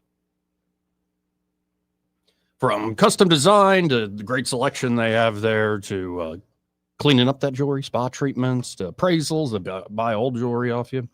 And if you go to Dillon Rings Facebook page, they've posted a diamond cross pendant with the message, "May the Lord wrap his arms around families in pain in our nation. Let's flood social media with symbols of faith and love." Amen. Amen. So Dillon Rings, again, great sponsor. Oh, by the way, thank you so much for all the prayers for Leslie. She's back. She's doing well. It's so good to see her doing well after that scare, that hell scare. So y'all keep the prayers up, and you want some jewelry, stop by 119 Brown Springs Road right here in Montgomery, just off of Atlanta Highway. Now, this is what the vice president put out. A little lengthy. I think it's about 1,000 words. So bear with me, but this is what J.D. Vance posted last night. A while ago, probably in 2017, I appeared on Tucker Carlson's Fox show to talk about God knows what. Afterwards, a name I barely knew sent me a DM on Twitter and told me I did a great job. It was Charlie Kirk, and that moment of kindness began a friendship that lasted until today. Charlie was fascinated by ideas and always willing to learn and change his mind. Like me, he was skeptical of Donald Trump in 2016. Like me, he came to see President Trump as the only figure capable of moving American politics away from the globalism that has dominated for our entire lives. When others were right, he learned from it. When he was right, as he usually was, he was generous. With Charlie, the attitude was never, "I told you so," but "welcome." Charlie was one of the first people I called, writes J.D. Vance, when I thought about running for Senate in early 2021. I was interested but skeptical there was a pathway. We talked through everything from the strategy to the fundraising to the grassroots of the movement he knew so well. He introduced me to some of the people who would run my campaign and also to Donald Trump Jr. Like his dad, he's misunderstood. He's extremely smart and very much on our wavelength. Don took a call from me because Charlie asked him to. Long before I ever committed, even in my mind, to running, writes J.D. Vance, Charlie had me speak to his donors at Turning Point USA. He walked me around the room and introduced me. He gave me honest feedback on my remarks. He had no reason to do this, no expectation that I'd go anywhere. I was polling at that point well below 5%. He did it because we were friends and because he was a good man. J.D. Vance goes on saying, when I became the VP nominee, something Charlie advocated for both in public and private, Charlie was there for me. I was so glad to be part of the president's team, but candidly surprised by the effect it had on our family. Our kids, especially our oldest, struggled with the attention and the constant presence of the protective detail. I felt this acute sense of guilt that I had conscripted my kids into this life without getting their permission. And Charlie was constantly calling and texting, checking on our family and offering guidance and prayers. Some of our most successful events were organized not by the campaign, but by Turning Point USA. He wasn't just a thinker. He was a doer, turning big ideas into bigger events with thousands of activists. And after every event, he would give me a big hug, tell me he was praying for me, and ask me what he could do. You focus on Wisconsin, he'd tell me. Arizona's in the bag. And it was. Charlie genuinely believed in and loved Jesus Christ. He had a profound faith. We used to argue about Catholicism and Protestantism and who was right about minor doctrinal questions. Because he loved God, he wanted to understand him. Someone else pointed out that Charlie died doing what he loved, discussing ideas. He would go into these hostile crowds and answer these questions. If it was a friendly crowd and a progressive asked a question to jeers from the audience, he encouraged his fans to calm down and let everyone speak. He exemplified a foundational virtue of our republic, the willingness to speak openly and debate ideas. Charlie had an uncanny ability to know when to push the envelope and when to be more conventional. I've seen people attack him for years for being wrong on this or that issue publicly, never realizing that privately he was working to broaden the scope of acceptable debate. He was a great family man. J.D. Vance goes on to say, I was talking to President Trump in the Oval Office today, and he said, I know he was a very good friend of yours. I nodded silently, and President Trump observed that Charlie really loved his family. The president was right. Charlie was so proud of Erica and the two kids. He was so happy to be a father. And he felt such gratitude for having found a woman of God with whom he could build a family. Charlie Kirk was a true friend, the kind of guy you could say something to and know it would always stay with him. I'm on more than a few group chats, writes J.D. Vance, with Charlie and people he introduced me to over the years. We celebrated weddings and babies, bust each other's chops, and mourn the loss of loved ones. We talked about politics and policy and sports and life. These group chats include people at the very highest level of our government. They trusted him, loved him, and knew he'd always have their backs. And because he was a true friend, you could instinctively trust the people Charlie introduced to you. So much of the success we've had in this administration traces directly to Charlie's ability to organize and convene. He didn't just help us win in 2024. He helped us staff the entire government. I was in a meeting in the West Wing when those group chats started lighting up with people telling Charlie they were praying for him. And that's how I learned the news, writes the vice president, that my friend had been shot. I prayed a lot over the next hour, as first good news and then bad trickled in. God didn't answer those prayers, and that's okay, writes J.D. Vance. He had other plans. And now that Charlie is in heaven, I'll ask him to talk to Big Man directly on behalf of his family, his friends, and the country he loves so dearly. You ran a good race, my friend. We've got it from here.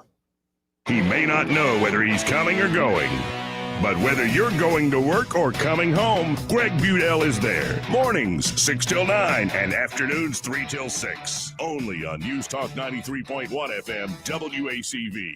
Looking for insurance, or maybe you're just not satisfied with your current carrier? How does quality coverage with local service and competitive rates sound to you? The folks at Stark Agency offer just that. Whether you need insurance for your business, car, home, or life, Stark Agency can help. As an independent insurance agency with over 20 of the top insurance carriers, Stark is sure to find the perfect match for you and your loved ones. Visit their site at starkagency.com or give them a call at 334-263-5535 for a quote today. Hi, this is Bo Goodson with the Goodson Group with your Real Estate Minute. So far this year, over 2,600 homes have sold and closed in the River region. 55% of these homes sold in 60 days or less, and sellers are receiving close to 98% of listed price. Over the last year, average prices in the River region have increased over 10% from last year. We do have more inventory now to show buyers before they purchase. There are homes in all price ranges available for buyers interested in moving. As a seller, it's a great time to sell through a realtor and gain access to many buyers, not just one or two. If you are a buyer, having more homes to pick from give you better choices before you buy. Our market is now more balanced between a buyer and seller market than we've seen since 2019. Get the facts, see the inventory, get a great local lender to help you, and an agent that's going to look after your interests. For all the facts, call Bo Goodson from the Goodson Group, 221-2883 or 551-0225. For over 40 years, Headley Plumbing has been fixing the River region's plumbing problems with fast, affordable service. The pros at Headley are ready to respond anytime you need help, and they charge fair rates for their expert service. They help River region homes and businesses every day, from repairing leaky faucets, septic tank service, replacing damaged sewer lines, or just unstopping a blocked drain. Trust the experts at Headley Plumbing. Call 285-3667. Headley Plumbing, 285-3667. Remember Headley's motto, in our business, a flush beats a full house. Headley Metal Buildings has been your source for quality metal buildings in the River region since 2007. Carports up to 24 feet wide, RV covers, storage buildings, even a sturdy metal barn up to 54 feet wide. Your structure can be customized, installed on level ground, and comes with a 20-year warranty. Let Headley Metal Buildings help you find the perfect solution. Financing available. Call 285-3667 for details or find Headley Metal Buildings on Facebook. When you're hiring, have you ever felt like you're missing out on meeting truly great candidates for your roles? It seems impossible to find them, but they have to be out there somewhere, right? Well, they're not hard to find when you know where to go, and that place is ZipRecruiter. And right now, you can try ZipRecruiter for free at ZipRecruiter.com/radio. ZipRecruiter helps 10 million people with their job search every day. And because these people are actively looking for jobs just like yours, it's easy to find the right person right away. In fact, 4 out of 5 employers who post on ZipRecruiter get a quality candidate within the first day. But if you're not using ZipRecruiter, you're missing out. So see what it's like when the impossible is easy. When you go to ZipRecruiter.com/radio right now to try ZipRecruiter for free. Once again, that's ZipRecruiter.com/radio. ZipRecruiter.com/radio. Never miss out on great candidates with ZipRecruiter. Are you tired of the mainstream media's biased reporting? Do you want to stay informed on the news that really matters to you? Look no further than 1819 News. At 1819 News, we bring you the latest in Alabama news, politics, sports, culture, and more. We've assembled a team of journalists with Alabama values dedicated to the truth and the truth alone. Visit us at 1819news.com today. That's 1819news.com. Subscribe to our newsletter. Honest News, Alabama Values. Here at Adams Drugs, we let our customers do the talking. I'm here with Sheila Davis, whose family owns Davis Cafe on North Decatur Street here in Montgomery. Sheila, how easy was it to transfer your prescriptions over from a big box store? Jim, it was very easy and comfortable. It wasn't hard at all, like steps 1, 2, 3. Just that easy. Sheila, I know you go to the Adams Drugs on Adams Avenue. Tell me about your customer experience at Adams Avenue. My customer experience at Adams Avenue was wonderful. The whole staff is wonderful. It's very hard for me to get out and to get my medicine. Adams Drugs has a wonderful delivery service that delivers my medicine to me on time, prompt, and whenever I run out, he's there on time. Please come into Adams Drugs and let us earn your business. Visit us at our website, adamsdrugs.net, for the location nearest you. Adams Drugs, your local independently owned Health Mart pharmacy. Health Mart, taking the time to listen and care. Is foot pain holding you back? Visit the Good Feet store for a free personalized fitting and test walk. This hour of news and views is brought to you by our good friends at Alabama Home Mortgage. Alabama Home Mortgage, 567-4223. Visit them on the web at myalabamahomemortgage.com. NMLS number 1586368. An equal housing lender. The Rich Thomas Weather Network, brought to you by Alabama Wholesale Lumber. Alabama Wholesale Lumber, serving the river region with the best quality building materials for decades. Contractor to do-it-yourselfer. Call Alabama Wholesale Lumber. Rich Thomas Weather. We have about 11 days to the official first day of fall, but Mother Nature says not so fast. We have more 90-plus degree days with abundant sunshine today. I've got us around 91 for the high temperature, still tolerable humidity, and the nights are still, pretty comfortable. Overnight low temperature down to about 64 with clear skies tonight. Then more sun. Still dry Friday, Saturday, Sunday, Monday with highs in the low 90s through the weekend and low to mid 90s by Monday. From the Blue Water Weather Center, this is Rich Thomas. If it concerns your community, you'll hear about it on News Talk 93.1. News Talk 93.1 FM WACV.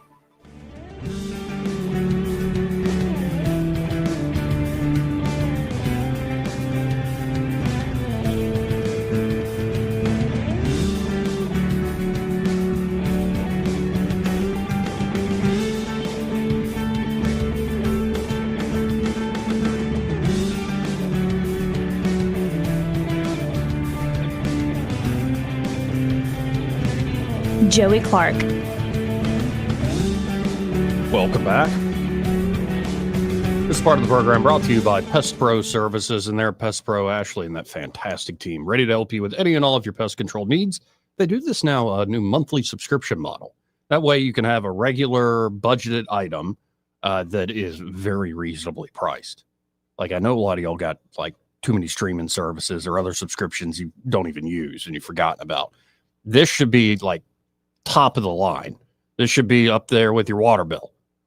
Get great pest control services by a great local company that's always giving back to the local community, and they're true pros. They really are skilled at what they do, and it's basic pest control to termite inspection and protection to mosquito protection to protection against fleas and ticks and fire ants. They can do it all.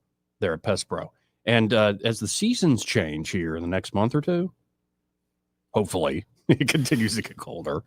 But as the seasons change in the next month or two, you're going to start to see those unique critters that try to get inside, in particular those spiders or those mice. Ugh. You know what I mean? Y'all get in touch with Pest Pro Services today. You can always learn more at ppsriverregion.com, or you can search for Pest Pro Services on the Book of Faces. But I encourage you to call them direct, 265-9990. It's 265-9990. When you want to know, call a pro. Pest Pro Services. And be sure to tell Ashley and that fantastic team, that Joey, that fellow on the radio, sent you. Again, 272-9228 if you want to get in on the conversation. That's 334-272-9228. By the way, I just to underline the point, I consume a lot of media. It's like what I do. Like, I technically work 3 hours a day, but you always got homework. So I consume a lot of media. I have to say, I have not... It was just image after image after image of top pundits, people with millions of followers, left wing and right wing. And what I noticed was just crying.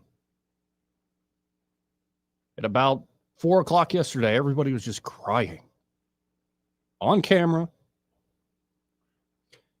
And then you saw some people stiffen up and they, have to power through. But I'm sitting here in the studio. I'm looking at Will Kane, talking to Jason Chaffetz. You can tell Will Kane's about to start bawling his eyes out too. And it's just like, I don't remember in my living memory, maybe I was too young on 9/11/2001. But in my living memory, I don't remember a moment like this ever. I'm going to try to add a different perspective. Yeah. As far as like how many people this guy touched in some way, shape, or form. Yeah. Lamar Jackson, the quarterback for the Ravens, posted about Charlie Kirk yesterday. Yeah. In a positive manner. Right. Oh, yeah. So, I mean, like, talk about reach and truly impacting people's lives. We don't know how many souls this guy touched, dude. And kind of going back to what I was saying off the air, I believe you died twice. Once physically, and then once the last time says your name. Charlie's only going to die once because his legacy and the things that he's done, he will live forever. It will be remembered. Yeah, and I'm not going to remember, or I am going to remember. I'm not going to forget yesterday and today. In a way, it was jarring. But in another way, you can see that he did die doing what he loved.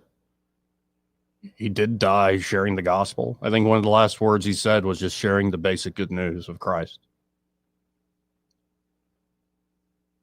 And as much as I don't know if I would agree with Charlie, especially theologically on everything. He was one of the, I talked about this on the show. There's a lot of folks, some ironically you wouldn't expect, but there's a lot of folks online now. All they do is talk about theology, different perspectives, different denominations. There's even a atheist guy, Alex O'Connor, who's so well read, and he has on such great Christian guests. He's almost an evangelist. Like, he's so respectful at asking tough, interesting, probing questions to test the boundaries of belief that it's almost like he's evangelizing people indirectly. So I will say, of all these names you could throw out there that are sharing that message in different ways, Charlie was one of them. And he was so effective, because as much as he could lay down, this is what the rule is, and you got to follow the rule, he always had this ability. And again, I noticed this in the last year, he had this ability to kind of reach people on a personal level. If somebody was willing to actually listen, he could reach them. Not everybody's willing to listen, no doubt. But he had this element, as you've heard in J.D. Vance's eulogy there, of instead of saying, I told you so, saying, no, you're welcome. Let's keep going on this. And by the way, I was wrong. Thank you for that. Thank you for that correction. Like, I don't know. He had a servant's heart. Yeah.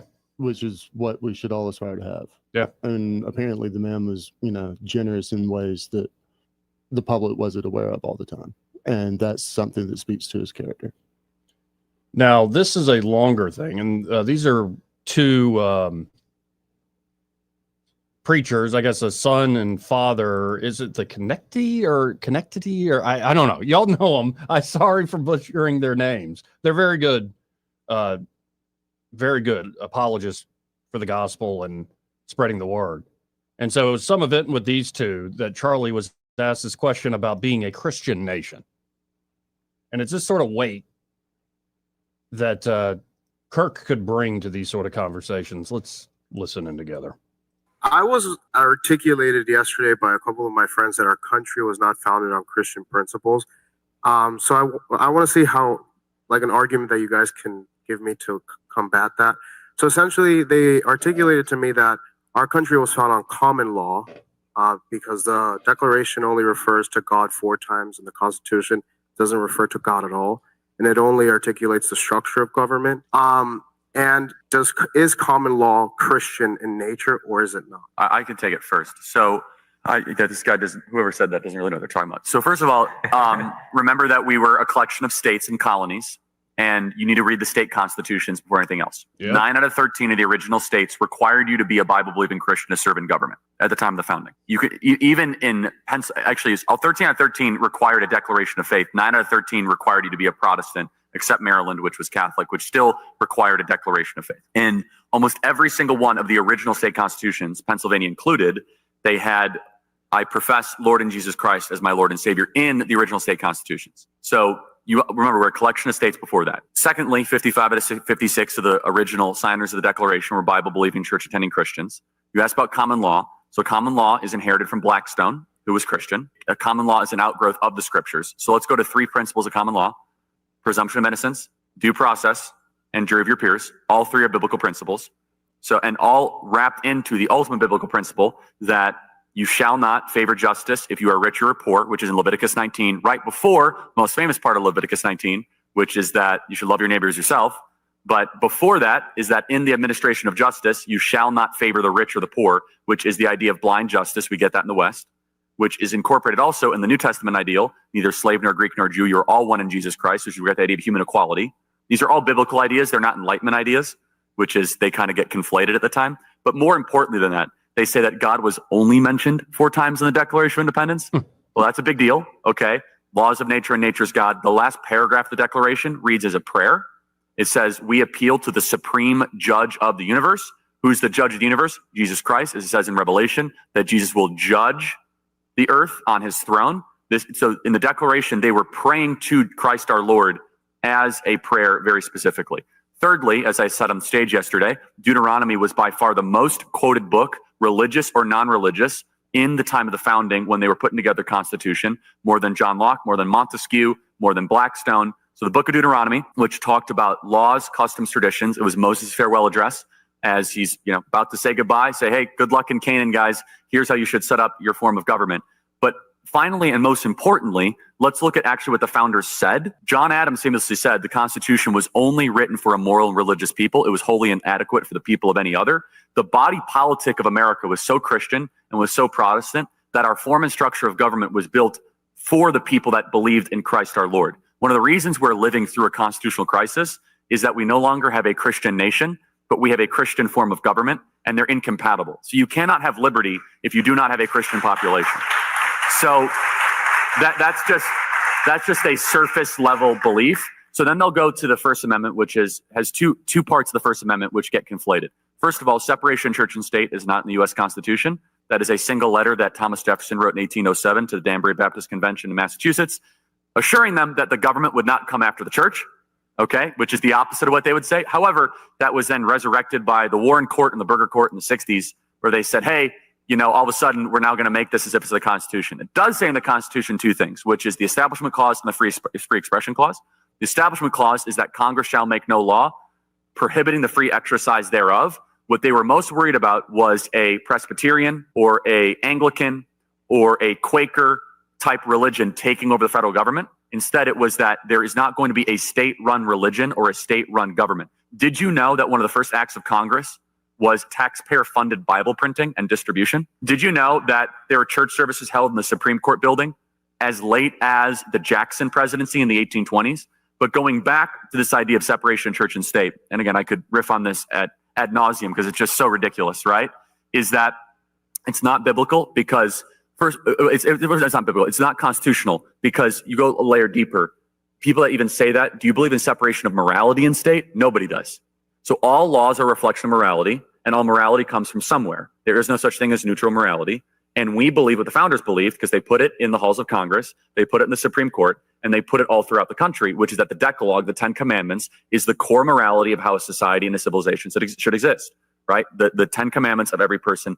And finally, and this is the kicker, if the founding fathers were not Bible-believing church-attending Christians, why did they put Leviticus on the Liberty Bell? Not John, not Psalms, not Proverbs, not Genesis, Leviticus. Most Americans can't spell Leviticus.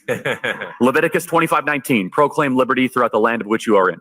It is one of the most sinister, most unsubstantiated lies that does not come up against any sort of academic scrutiny. This idea that founding fathers were a bunch of Enlightenment common law deists. The reason they hate it is because the reason they must say this is that if we actually go back to our Christian roots and we go back to where we once were, it's America's best hope for revival and for a great future. And when I hear something like that, I'm like, we lost a mind right there. No, you can debate. I would love to debate a mind like that. I think he's generally what he said. He's correct. I'd bring up Jefferson and his Bible removing miraculous claims and the Immaculate Conception and Ben Franklin. Those are the only two big exceptions. Maybe Tom Paine, who's not remember very much. But yes, what he says is pretty much I wouldn't true. want to go up on the other side of that dude now. Right. I'd be agreeing a lot. You're right, Charlie.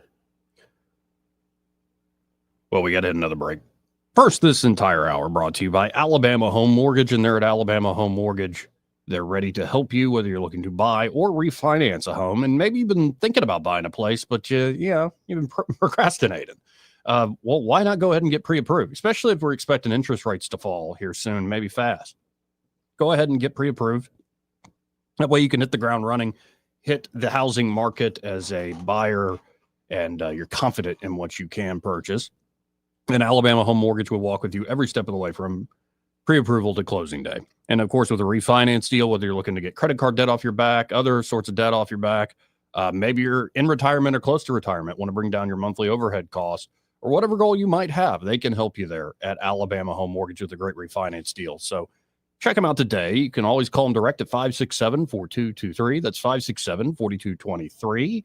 Or you can apply online at myalabamahomemortgage.com. There is a difference in mortgage companies. Let Kim and Madeline prove that to you today. NMLS number 1586368, an equal housing lender. Want to carry News Talk in your pocket?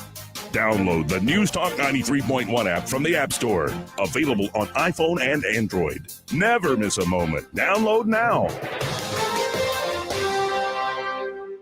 This is David Ernest from the Health and Wealth Show. We like to cut up and have fun, maybe poke a little fun at some politicians. But we don't take ourselves too seriously. One thing we do take seriously is your personal finances and your plans for retirement. You can tell by listening, we're a little different. Yeah, we like to have a good time on the radio, but we're dead serious about your financial future and helping you achieve your goals. At Ernest Financial, we're committed to giving you the attention you need. We don't treat you like a number. You're way more important to us. At Ernest Financial, it's about helping you today and preparing you for tomorrow. People call us who are on the verge of retirement, and they know they need a plan for the future. No matter where you are in life, Ernest Financial will help guide your every step towards retirement. Give us a call and let us show you what our individual customer attention can do for your future. Concerned about your retirement? Call David Ernest toll-free at 833-596-7233. That's 833-596-SAFE. Hi, I'm Jennifer Pestruccelli, General Sales Manager and co-owner of Blue Water Broadcasting. For over 21 years, Blue Water Broadcasting has been a proud part of the River region. We're not just a company, we're your neighbors. Our owners, air staff, account executives, and support team all live right here. We believe in this community, and we stand by our slogan, Blue Water Broadcasting, local folks helping local business.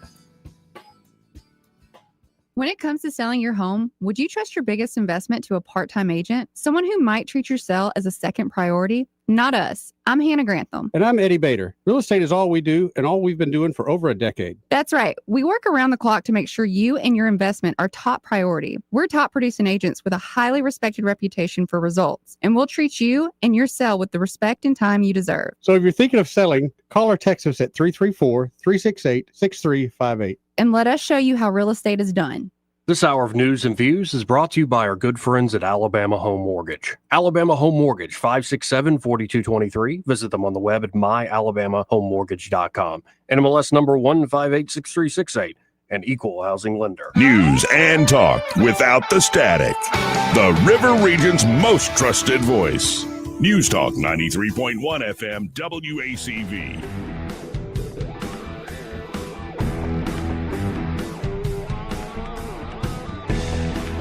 Folks, talk to a new sponsor of ours. We have James Gowdy with Sun Chrysler Dodge Jeep Ram. James, how you doing today, sir? Hey, I can't complain. Having a great day out here at Suns. We're, right off here on the Eastern Boulevard. And again, it's an emotional day, 9/11, and, with everything that's been going on, but trying to make the best of the day I can. Well, let's tell folks about some of these fall sales, this fall sales event we're going into. Yeah, so this actually just got announced yesterday. We have 0% going on for up to 72 months on our 2025 Ram 1500s. We've got 4 left, but we still have 0% going on for the rest of the month, 72 months. That's fantastic. And folks, I encourage you to get by there. And imagine that's just scratching the surface. You got a lot else going on in terms of the sales event. Oh, yes, 100%. We're taking all makes and models for, routine service going on. Our service department's open from 7 to 5:30 Monday through Friday, and we are open on Saturdays from 8 till 3. So bring your vehicle in. We'd love to service it, check it on out for you. Yeah, folks, stop by the Eastern Bypass, or you can go to suncdjr.com. It's Chrysler Dodge Jeep Ram, suncdjr.com. And be sure when you get in touch with them, be like, hey, I heard James on the radio with that Joey guy. Yes, come see me, guys. Come see me. Appreciate it, James. Thank you. Good having a new sponsor here on the program. And the show must go on. Honestly, we have Jeff Dice joining us here very soon. So what I think I'm going to do is go ahead, hit this break early, and we'll be back with Mr. Jeff Dice. Broadcasting from the Riverside Chevrolet Master Control Center, this is WACV Cusana, News Talk 93.1 FM. When it's Chevy, it's Riverside.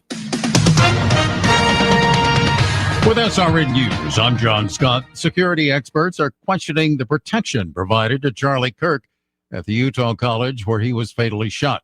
6 officers staffed the event and coordinated with Kirk's security team. While the gunman remains at large, experts criticize the lack of perimeter security and the decision to hold the event outdoors. Solemn 9/11 ceremonies today at the World Trade Center site in New York City, at the Pentagon in Virginia, and near Shanksville, Pennsylvania, to remember those who died 24 years ago today. Job claim applications jumped to their highest level in almost 4 years last week. Filings for benefits rose by 27,000 to 263,000, according to the Labor Department. That's the most since October of 2021. This is SRN News. So my mother is thinking of switching from Verizon to Pure Talk, but she's worried the deal sounds too good to be true. Michael, she said, how can those Pure Talk people offer me the same basic service as Verizon for so much less money? I said, Mom, go ask Google how much Verizon spends on advertising and promotion. A few seconds later, my mother said, oh my goodness, $12 billion a year? That must be a typo. I'll tell you what I told my mom. It's not a typo. Verizon spends $12 billion a year on advertising and promotion, and their customers are paying for it. Well, Pure Talk doesn't spend that kind of money on commercials. Trust me, I would know. Consequently, they can offer you and my mother unlimited talk, text, and plenty of data on a blazing fast 5G network for just $25 a month. Dial pound 250 and say the words micro, and you'll get an additional 50% off your first month. That's pound 250 micro. Pure Talk, everything you need and nothing. Rich Thomas Weather, a service of Riverside Chevrolet Wetumpka. If it's Chevy, it's Riverside. Best price, best selection. Check them out on the web at riversideusa.net. Rich Thomas Weather. We have about 11 days to the official first day of fall, but Mother Nature says not so fast. We have more 90-plus degree days with abundant sunshine today. I've got us around 91 for the high temperature, still tolerable humidity, and the nights are still, pretty comfortable. Overnight low temperature down to about 64 with clear skies tonight. Then more sun. Still dry Friday, Saturday, Sunday, Monday with highs in the low 90s through the weekend and low to mid 90s by Monday. From the Blue Water Weather Center, this is Rich Thomas. 1819 News.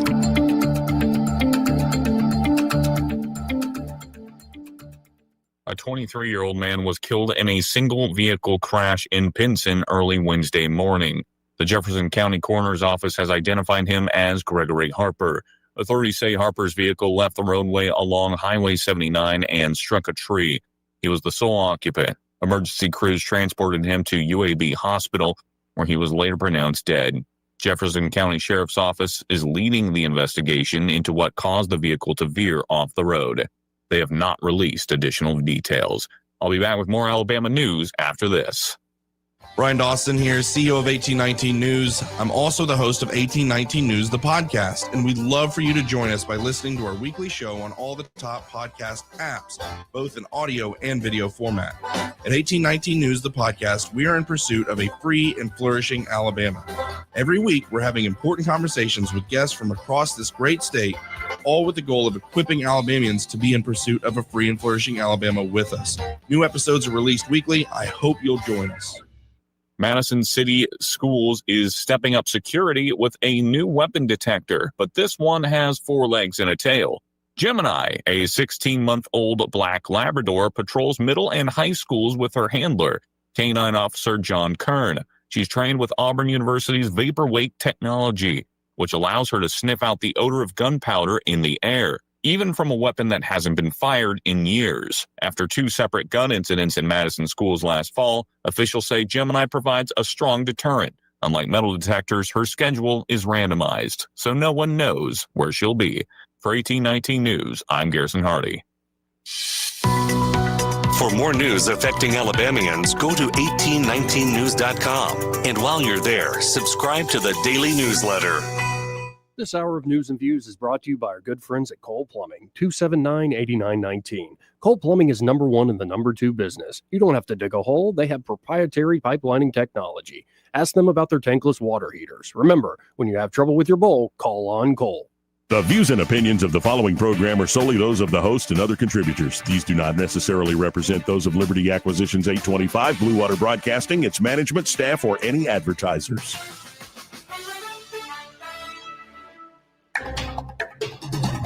It's time for Montgomery's conversational radio show. It's News and Views on News Talk 93.1 FM. To join the conversation, call 272-9228.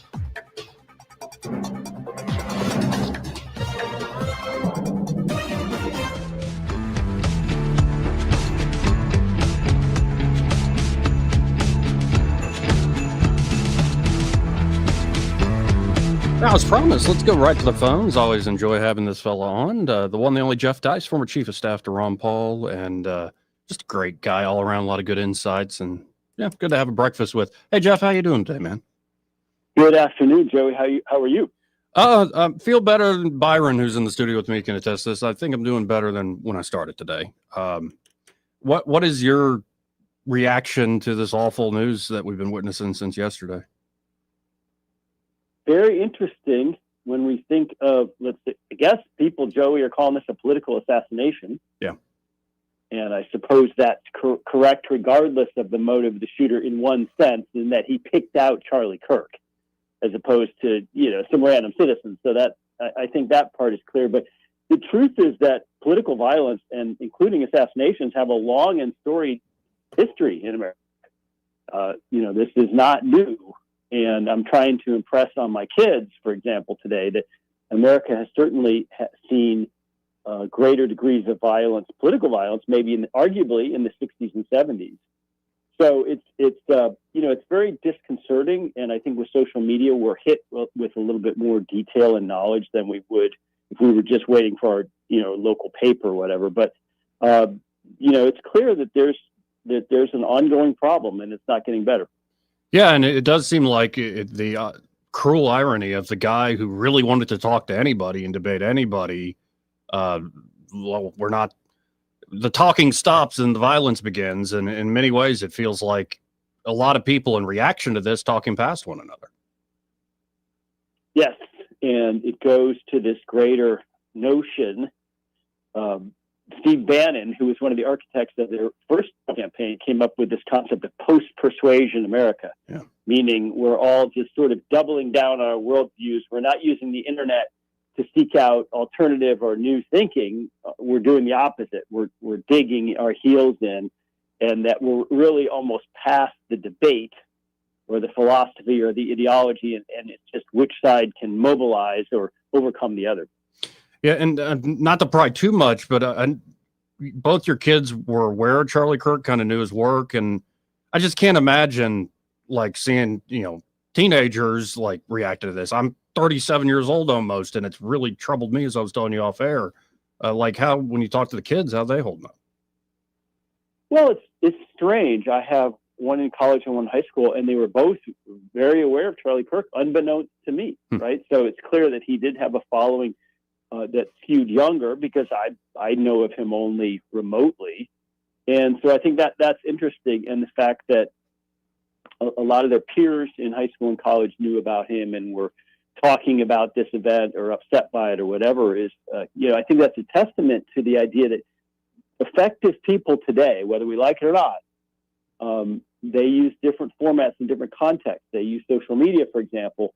They use podcasting, whatever it might be. And so in a very real sense, a Charlie Kirk has far more visibility and influence than, let's say, some brilliant academic who's been toiling away for decades and writing in these deep, dense books. It's really a different world now in terms of reaching people. Now, on the first thing you said and the lesson you're trying to relay to your kids, and it might be good to go a little deeper into that, because I remember I've had people tell me that after Jack Kennedy is assassinated, that there were people cheering and celebrating it. You had people make those claims after Reagan is shot. It doesn't take much imagination to think after, say, Lincoln is assassinated, what reaction around certain parts of the country would be. So to your point, just sticking to the 20th century, when you look at the 60s and 70s, not just MLK, RFK, but you're talking about fire bombings every week. It was all over the country. Oh, definitely. And let's recall the 1968 Democratic Convention. Chicago had huge riots, which I think most political pundits think, it helped Nixon win a landslide victory in 68. So, it really, this idea that this stuff is new, it's not. I mean, Roosevelt was a deeply divisive figure in this country, absolutely hated by his opposition. JFK, first Catholic president, that seems like a footnote today, but at the time, that was a very big deal. Bill Clinton, people forget, Bill Clinton was reviled on the right in the same way that I think Ronald Reagan was on the left. And then we forget how much the left hated George W. Bush, for God's sake, Mitt Romney, for God's sake. So, I mean, Trump, what's different about Trump is, of course, that he just doesn't care. But the other big difference, Joey, and I'll go back to this, is that there's no longer a filter. Social media makes it very hard for either side or any movement to discipline messaging, because people just want to express their immediate thoughts without any thinking about it, without any editor, instantaneously to as many people around the world who happen to want to jump onto Twitter on any given moment. So as a result of that, people say things that perhaps they might have said or thought to themselves 30 years ago, or said or thought with their immediate family or friends 30 years ago. And we, the rest of us, would never have heard it. And so we get this sense, perhaps artificial, from consuming social media that, oh my gosh, people are so hateful, they're so divided, they're so against one another. Can you believe what this leftist said about, cheering poor Charlie Trump being killed? Well, maybe it's always been that way, but we just weren't as aware. Yeah, I think you're very much onto something. And one thing I said, I began the show with, put it out there on social media, I'm genuinely praying for peace, because I worry about say in a post-persuasion America, a cycle or downward spiral of resentment that's self-reinforcing.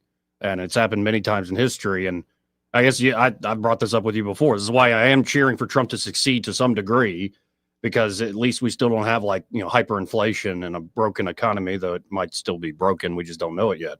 But it just seems like this could spiral in a very tough way if leadership doesn't take the right steps and if cooler heads don't prevail. It could spiral. More importantly, it takes us off the ball. I think that the economy is worse than advertised. I think there's some big structural problems. And I wish Trump would get more interested in his own agenda, which he ran on, because he's a guy who's very easily pulled off center, chasing things like Iran or North Korea or whatever it might be on any given day that's got his attention. And so that as bad as this murder was yesterday, we need Donald Trump to be calming things down, and we need him to, in my opinion, to be getting back to the economic populist issues and the non-interventionist foreign policy issues that overwhelmingly were the key to his victory, not worrying about every foreign country, not worrying about every social issue. And before I let you go, I do want to touch on today is 9/11, 24 years later after September 11, 2001. And it does seem like there has changed in terms of just basic etiquette, the vibes of society and social media. Like Tucker Carlson's dropping a big documentary. I think the families, folks who died in 9/11 are now being allowed by a judge to sue the Saudi Arabian government. It seems like people are more comfortable to the questions and getting answers instead of the official narrative. But as you think back, not necessarily where you were that day, but what do you think at this point the legacy of 9/11 and our reaction to it is? Well, I'm afraid our legacy is an overreaction and the wrong reaction. to the extent 9/11 played a role in three terrible things, or in encouraging three terrible things. One was the Patriot Act, which is deeply unpatriotic and awful, in my opinion. Number two was the creation of the Department of Homeland Security, which is an absolute mess, and it includes the TSA, which is all of our favorite proctologists at the airport. And then finally, it was at least in part, justification for the invasion of Iraq, which took trillions of dollars, and we're still dealing with today in terms of, we're still there. We still occupy the green zone. We still have young men and women coming home with all kinds of traumatic injuries from Iraq. So it's, it was really, I think 9/11 was a turning point in the sense of, for my generation anyway. Now, older generations, the assassination of JFK, right, or you go back to Pearl Harbor, something like that. But for my generation, I think 9/11 was a pretty bad loss of innocence. It represented the end of that Reagan happy clappy shining city on the hill stuff. Yeah. And I think it also represented the beginning, the dawning of a tremor, which has now grown into something, an outright shaking palsy, which is that America is not going to be the unipolar boss of the world. And even if it's just some weird little group of terrorists, people are going to push back on our military, economic, social might. And that's, not the kind of thing that our country was prepared to handle psychologically. Yeah, there's so many angles to this, and I hope that is still my generation. I was 12 when 9/11 happened. I would hope that is the worst event and that I will see. But who knows? Life can surprise us. I always appreciate your time, Jeff. And if folks want to check out what you're up to, how can they follow you? Please just come to Twitter. I'm all one word, @JeffDiced. Thank you, sir. Talk again soon. Thanks, Joey. Bye now. Again, Jeff Diced, always appreciate his time. And I do appreciate his, a father talking to a daughter and a son, like, this is awful. Mm-hmm. It is unique in history that you can see it unfiltered. But yeah, if you go through the history of this country, just sticking to the 20th century, the 1800s are crazy, the amount of political violence. And I mean, political violence, we've been in a, let's say, golden era of where we haven't had as much.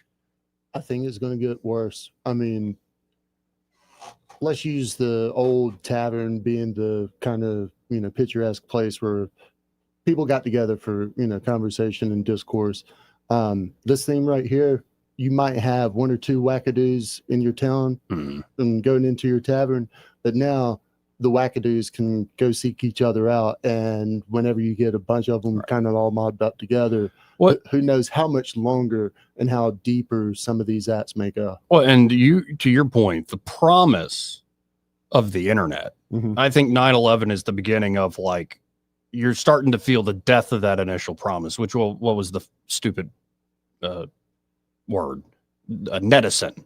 I'm an internet citizen. I'm a netizen. So, like, I forgot that. Yeah, like, we can be netizens, and like the free flow of information will set us free to find new friends and build a greater society. Like, once man is set free to share information at will with no filters and no guardians, life will be grand, won't it? Won't it? It worked with the printing press. Oh no. Yeah. And then what you find is, no, that's not the world we're occupying right now. Yeah. It is, I think, driving everybody a little insane. I think, yeah, it definitely facilitates it gives us a place to seek out our worst demons in groups. Yeah. I mean, sometimes really should have a kill switch. 272-9228 if you want to join in. Papa B, call us back. Sorry, I had to talk to Jeff there, but I always enjoy talking to Jeff. Again, that's 272-9228.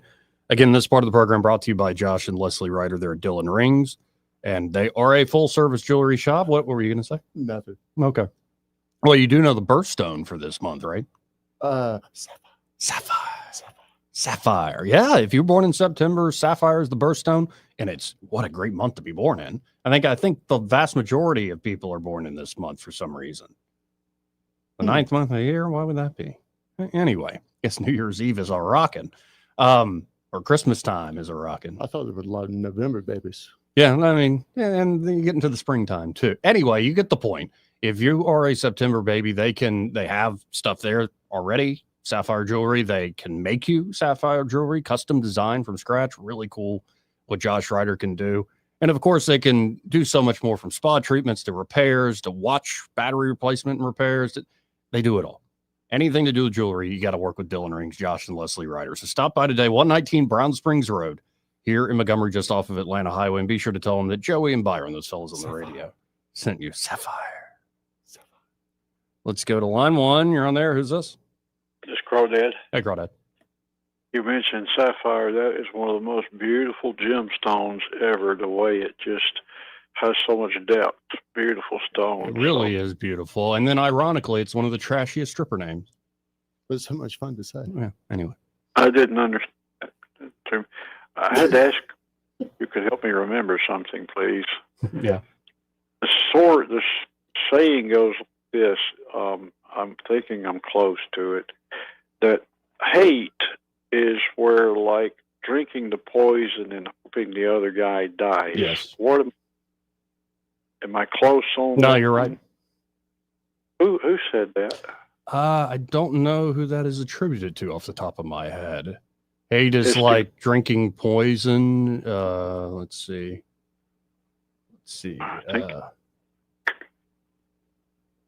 But it always stuck with me.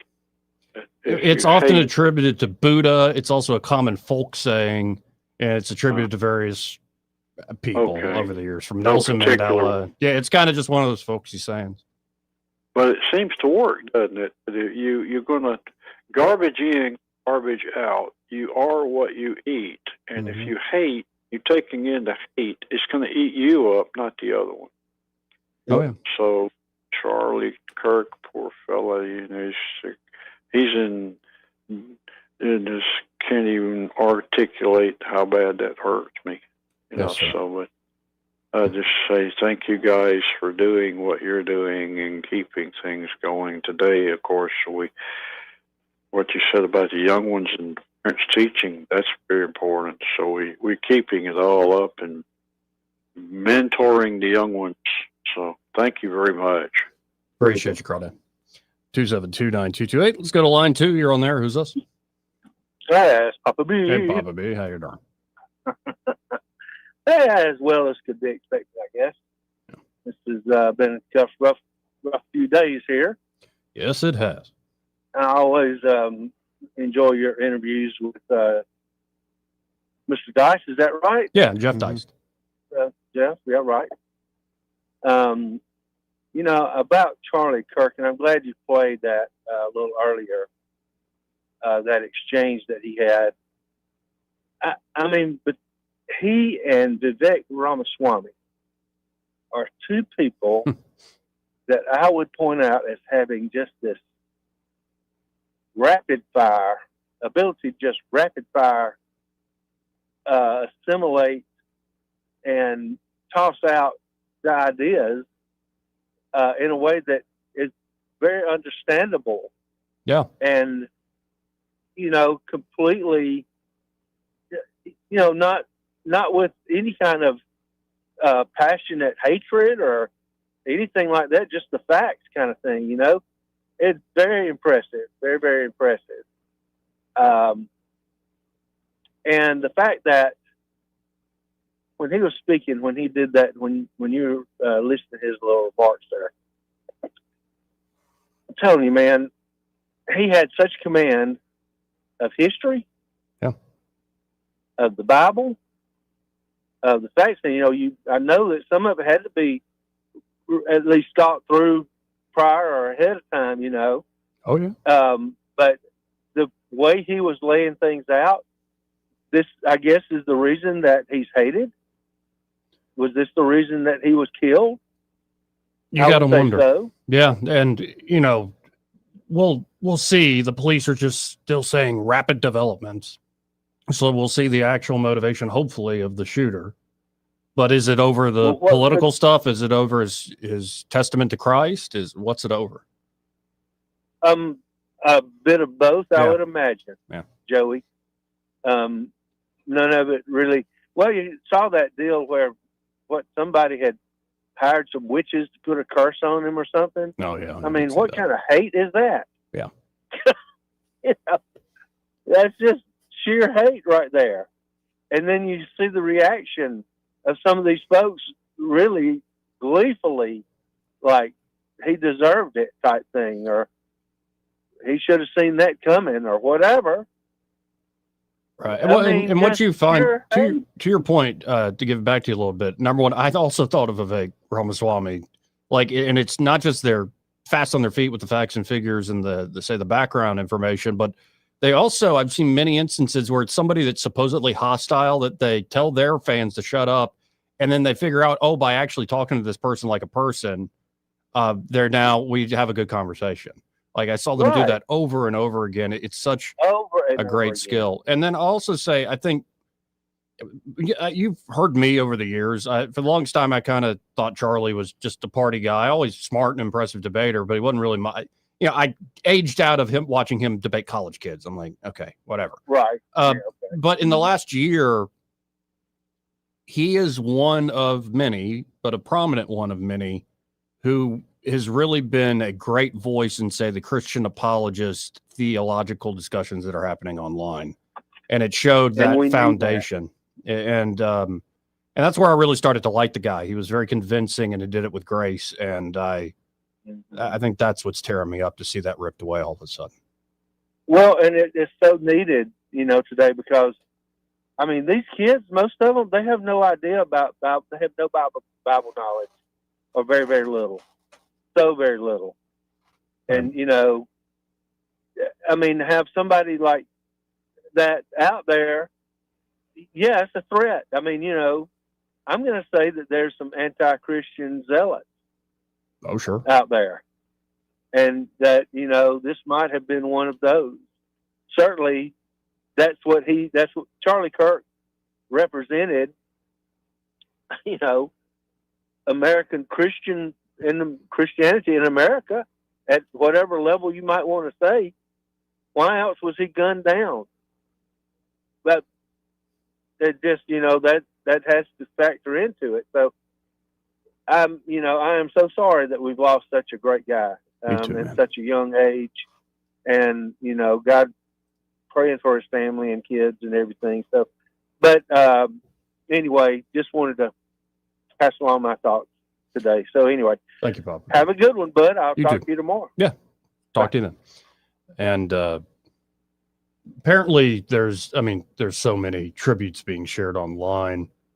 Apparently this one is one that is worth the watch. At least that's how it's advertised. So how about this? Let's watch this real quick together. And this is a tribute to Charlie Kirk.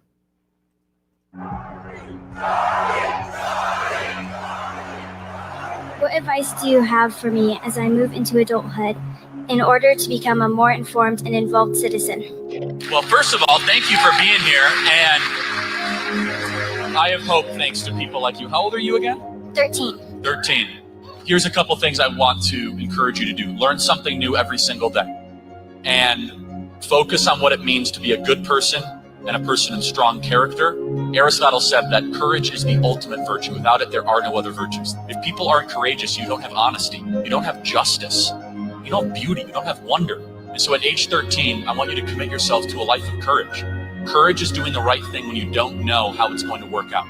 Courage is committing yourself to the correct course of action, regardless of the cost associated to it. Every human being, I believe, is made in the image of the divine, is sacred, is unique. And if we get away from this principle as we have, we not only have moral degradation, we not only have the collapsing society around us, but it's bad for that being itself. That being itself is unique. That being has rights. And who are we to say, just because we're older, that we get to murder it? Thank you.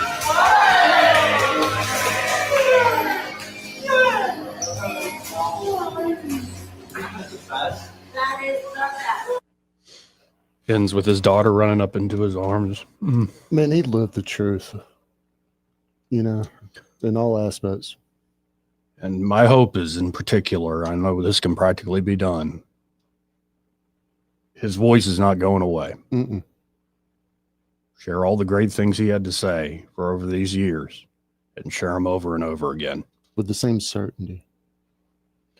We got to hit this break. We'll be right back. He may not know whether he's coming or going, but whether you're going to work or coming home, Greg Budell is there. Mornings 6 till 9 and afternoons 3 till 6. Only on News Talk 93.1 FM WACV. Welcome to Eclectic Coins, Montgomery's largest coin dealer, specializing in buying and selling investment-grade gold and silver coins. And they have a large selection of rare coins and coins from around the world. Visit them at 543 Northeastern Boulevard or on the web at eclecticcoins.com. Eclectic Coins, where collectors who know go. At Guardian Credit Union, it's not just about the dollars and cents. It's about relationships. If you want it, so do we.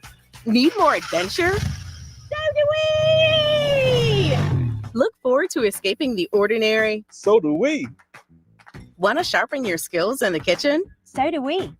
Want your kid to stick with music lessons? So do we. I think they got it, guys. So do we. Federally insured by NCUA. Equal Housing Opportunity. NMLS 912757. Big news! Phillips Dunn Animal Hospital has a new name. But don't worry, everything you love is still the same. Now they're Pike Road Animal Hospital, still at 5148 Troy Highway. Still the same great team you've trusted for years. Same friendly faces, same expert care, just a new name, and still offering boarding, grooming, and doggy daycare. Pike Road Animal Hospital, formerly Phillips Dunn Animal Hospital. New name, same heart. Compassion you know, care that you trust. Don't you love the feeling of coming home to a clean house? Let Southern Bell's Cleaning Service get your home in order. Families in the River region trust Southern Bell's because they know Callan and Jesse will show up on time and believe in cleaning the old-fashioned way. They bring all their own supplies and specialize in full-service, residential, commercial, vacant properties, and construction cleanup. Estimates are always free. Call Southern Bells today at 546-0715 or follow them on Facebook at Southern Bells Cleaning River Region. For too long, Alabama's statewide news companies have shamed us for our conservative Christian values. Alabama deserves a news company that cherishes our culture, a company that isn't bought and paid for by the powers that be. 1819 News is that company. Run by Alabamians for Alabamians, 1819 News celebrates what is good and beautiful about our state, while exposing those who work against our values in secret. Just go to 1819news.com to learn more. Subscribe to our newsletter. That's 1819news.com. This hour of News and Views is brought to you by our good friends at Cole Plumbing, 279-8919. Cole Plumbing is number one in the number two business. You don't have to dig a hole. They have proprietary pipelining technology. Ask them about their tankless water heaters. Remember, when you have trouble with your bowl, call on Cole.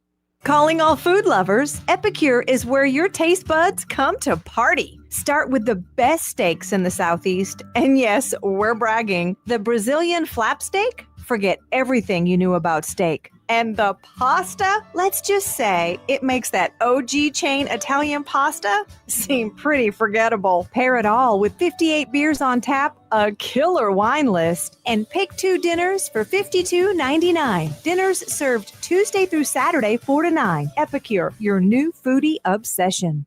Do you have real estate problems?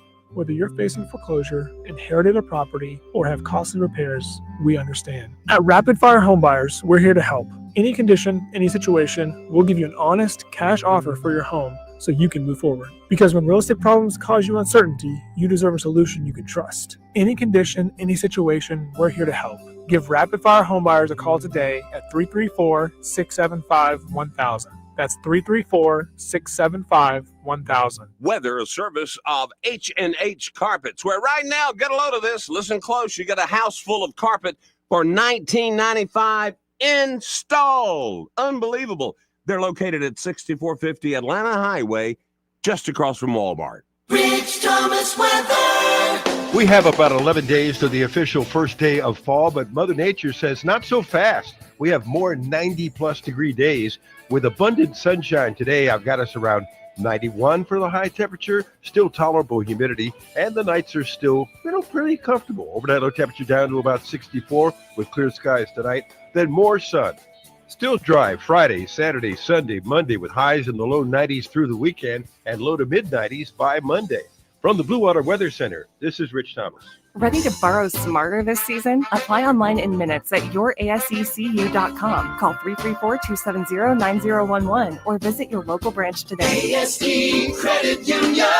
Your life, your goals, your ASD. Terms and conditions apply. Federally insured by NCUA. The River Region's first and only news talk station on FM. Live, local talk. News Talk 93.1 FM WACV.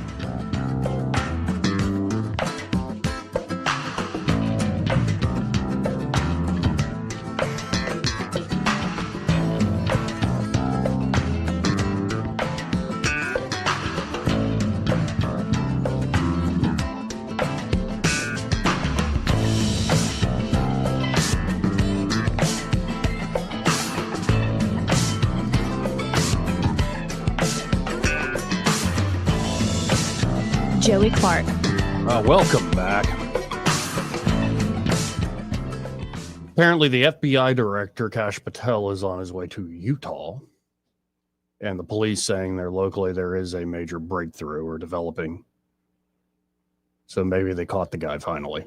I saw a headline earlier indicating, obviously, well, shouldn't say obviously, showing indications that this guy didn't act alone.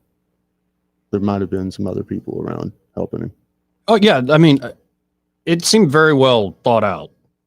I did see those videos you mentioned, and you got to wonder, are these just weirdos posting weird stuff, or is this foreknowledge of this event within certain, say, fringe communities? The one with the crazy looking dude with the long hair that was cheering so hard, that was just... Every person else was cowering down, not sure if the second shot was going to ring out, and this guy was pumping his fist. Yeah, well, that guy you mentioned, long hair, kind of, he put this out saying, losing Charlie Kirk is heavy and we are still mourning. Trust that I'll be explaining myself very soon, but every lie about me brings me one step closer to becoming very dead and at the hands of the mob. Should I die for hate or entertainment? Truth will satisfy neither appetite. I'm a father, and I feel the weight of Charlie's loss to his family. I stand for my fallen brothers. We are unequal in risk at this moment, so if I address my actions, it will be after some time. I didn't wish to have my face everywhere. I'm terrified for my family and sad for Charlie's too. I cannot bear both. Please pray for Charlie's family. Okay, TMZ said that whenever the newsroom, when they erupted and claps after, or applause after they got the news, they said it was because they were watching a car chase that came to an end. Right. Yeah, I'm sure. Well, this guy went on saying, I promised to talk, but only after silence, only to two. I've already secured one. The other will come. I wish I could respond to everything coming in, but it's not possible. So forgive me. There's a lot of rage directed at me, but I promise you'll understand when I speak, and I eagerly await a return to silence. Some are upset because I smile, some because I cheer, and others because they don't have the information yet. For everything Charlie represented, I was there for him, not for his words. I just wanted to meet him. Please, please, please. I'm not like everyone else, and it's not just to judge me by an edited clip. You would not wish this upon yourselves, please. And this is what I try not to get into because you can go down so many rabbit holes back and forth online. Man. But that's crazy because, I mean, you saw that a lot of people saw that, and that guy's out there going, hey, yeah, I'm waiting for his explanation. I want him to tell me why he was doing that. Yeah. So it all makes sense. Yeah. But the authorities do too. Yeah. Oh, yeah. Guess somebody just showed up at the station. I was waiting for the leaf blower. 272-9228. A little bit of change of pace. It's about an hour long. I think like 57 minutes exact. And yeah, I guess somebody's out in the lobby. But this exchange between Tucker Carlson and Sam Altman, and they talk about like how do you make the moral decisions and how you set parameters and you modulate your LOM. How do you change up ChatGPT to like, you know, have certain boundaries on it and how to respond to certain things, what sort of personality you should have. And they kind of go back and forth about this, but this one got really crazy. It's about an OpenAI employee who turned whistleblower. That was his family, the whistleblower's family believes is 100% murdered, even though the city of San Francisco says it was a suicide. So he's a whistleblower against OpenAI. The head of OpenAI is Sam Altman. That's who Tucker Carlson is talking to. The family of this whistleblower believes he was murdered. He did not commit suicide. He had just ordered DoorDash. Like, you'll hear Tucker lay out. Shot himself twice. Right. Blood in 2 different rooms. So let's listen to this back and forth and just let's watch Sam Altman's body language. As I said earlier, Altman's very intelligent and very poised, holds his frame quite well. This is the one moment where he cracks a little bit and he's like, what are you even asking me here? So you had complaints from one programmer who said you guys are basically stealing people's stuff and not paying them, and then he wound up murdered. What was that? Also a great tragedy. He committed suicide. Do you think he committed suicide? I really do. Have you looked? This was like a friend of mine. This is like a guy that, and not a close friend, but this is someone that worked at OpenAI for a very long time. I was really shaken by this tragedy. I spent a lot of time trying to, read everything I could, as I'm sure you and others did too, about what happened. It looks like a suicide to me. Why does it look like a suicide? It was a gun he had purchased. It was this is like gruesome to talk about, but I read the whole medical record. Does it not look like one to you? No, he was definitely murdered, I think. There were signs of a struggle, of course. The surveillance camera, the wires had been cut. He had just ordered takeout food, come back from a vacation with his friends on Catalina Island. No indication at all that he was suicidal. No note and no behavior. He had just spoken to a family member on the phone. And then he's found dead with blood in multiple rooms. So that's impossible. Seems really obvious he was murdered. Have you talked to the authorities about it? I have not talked to the authorities about it. And his mother claims he was murdered on your orders. Do you believe that? I'm asking. I mean, you just said it. So do you believe that? I think that it is worth looking into. And if a guy comes out and accuses your company of committing crimes, I have no idea if that's true or not, of course, and then is found killed and there are signs of a struggle, I don't think it's worth dismissing it. I don't think we should say, well, he killed himself when there's no evidence that the guy was depressed at all. I think, and if he was your friend, I would think you would want to speak to his mom or... I did offer. She didn't want to. So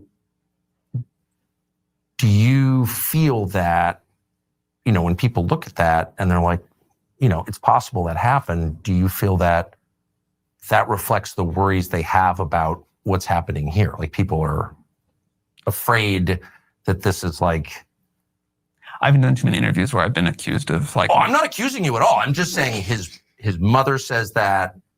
I don't think a fair read of the evidence suggests suicide at all. I just don't see that at all. And I also don't understand why the authorities, when there's signs of a struggle and blood in 2 rooms on a suicide, like how does that actually happen? I don't understand how the authorities could just kind of dismiss that as a suicide. I think it's weird. You understand how this sounds like an accusation? Of course. And I certainly, let me just be clear.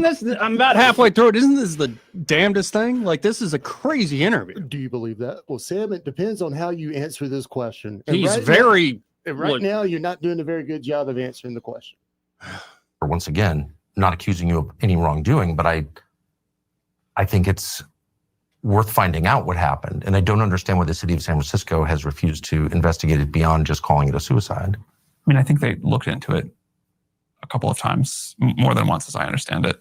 I saw and I will totally say, when I first heard about this, it sounded very suspicious to me. Yes. And I know you have been involved in... Was mother you were asked reached out to the case. And I don't know anything about it. It's not my world. She just reached out cold? She reached out cold. Wow. And I spoke to her at great length, and it scared the crap out of me.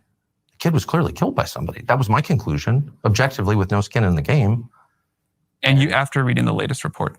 Yes. Like, look. I immediately called a member of Congress from California, Ro Khanna, and said, this is crazy. You got to look into this.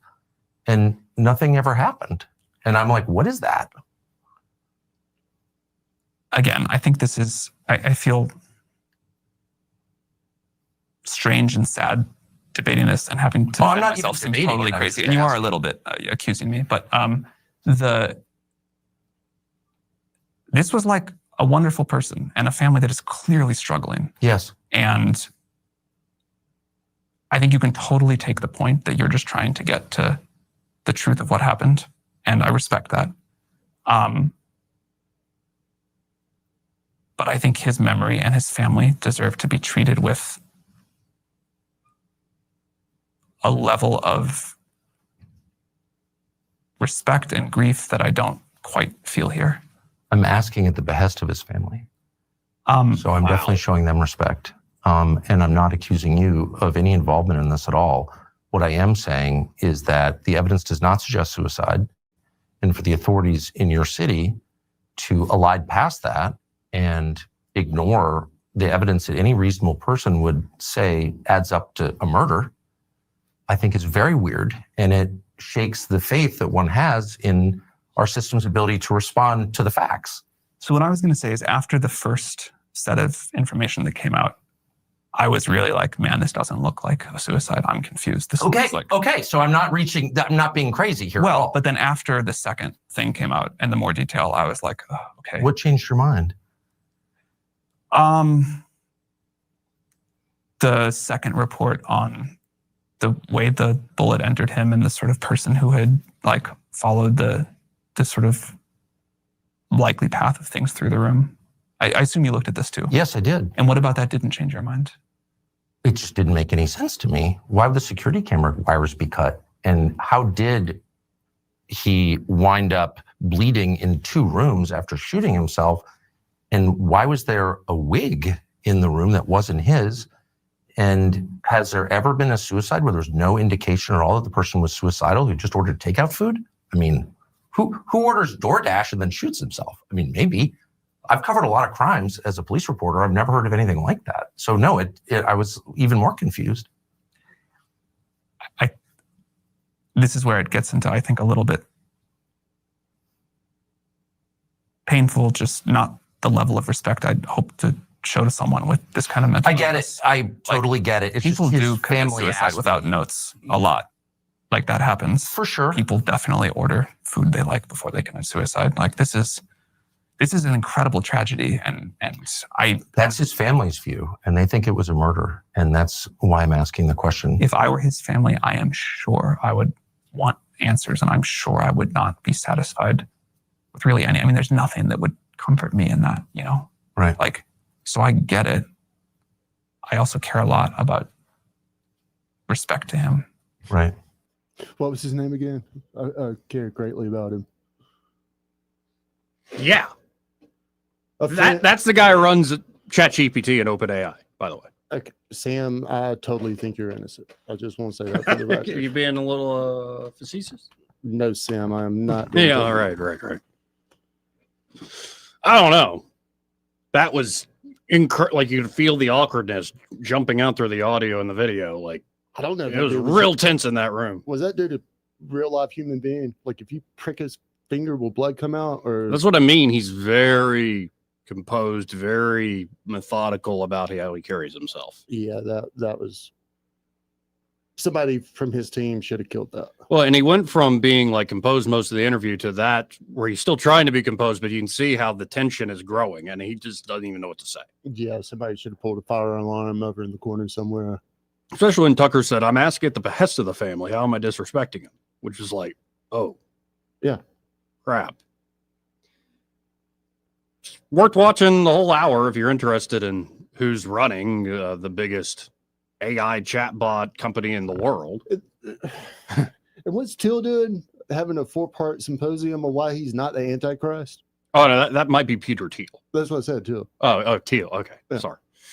Yeah, I thought you were talking about Altman. No, but maybe like, maybe the Antichrist is like all of them rolled up into one, and maybe the Antichrist is looking at you in the mirror. Who knows, folks? Can sneak up on you. Woo. Anyway, gotta hit this break. We'll be right back. Want to carry News Talk in your pocket? Download the News Talk 93.1 app from the App Store.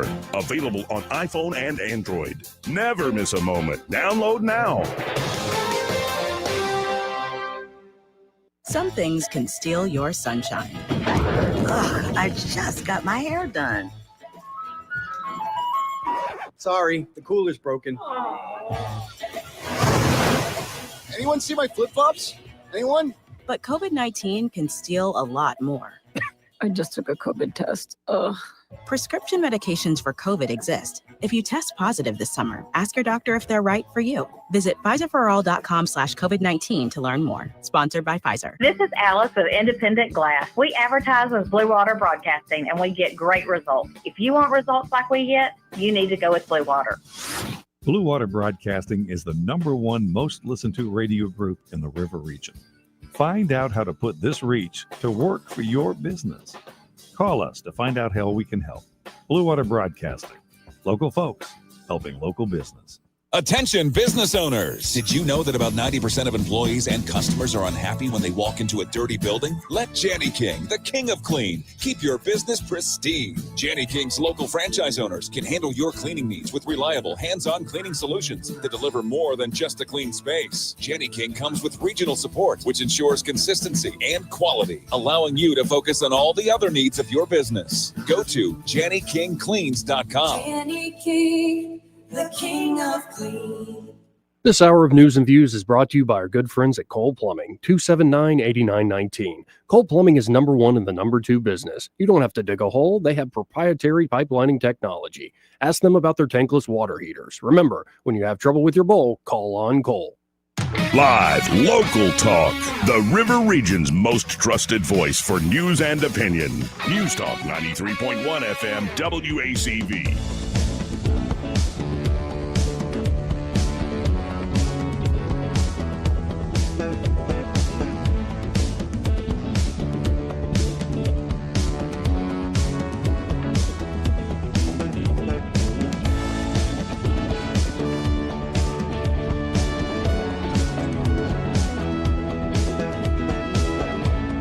Joey Clark.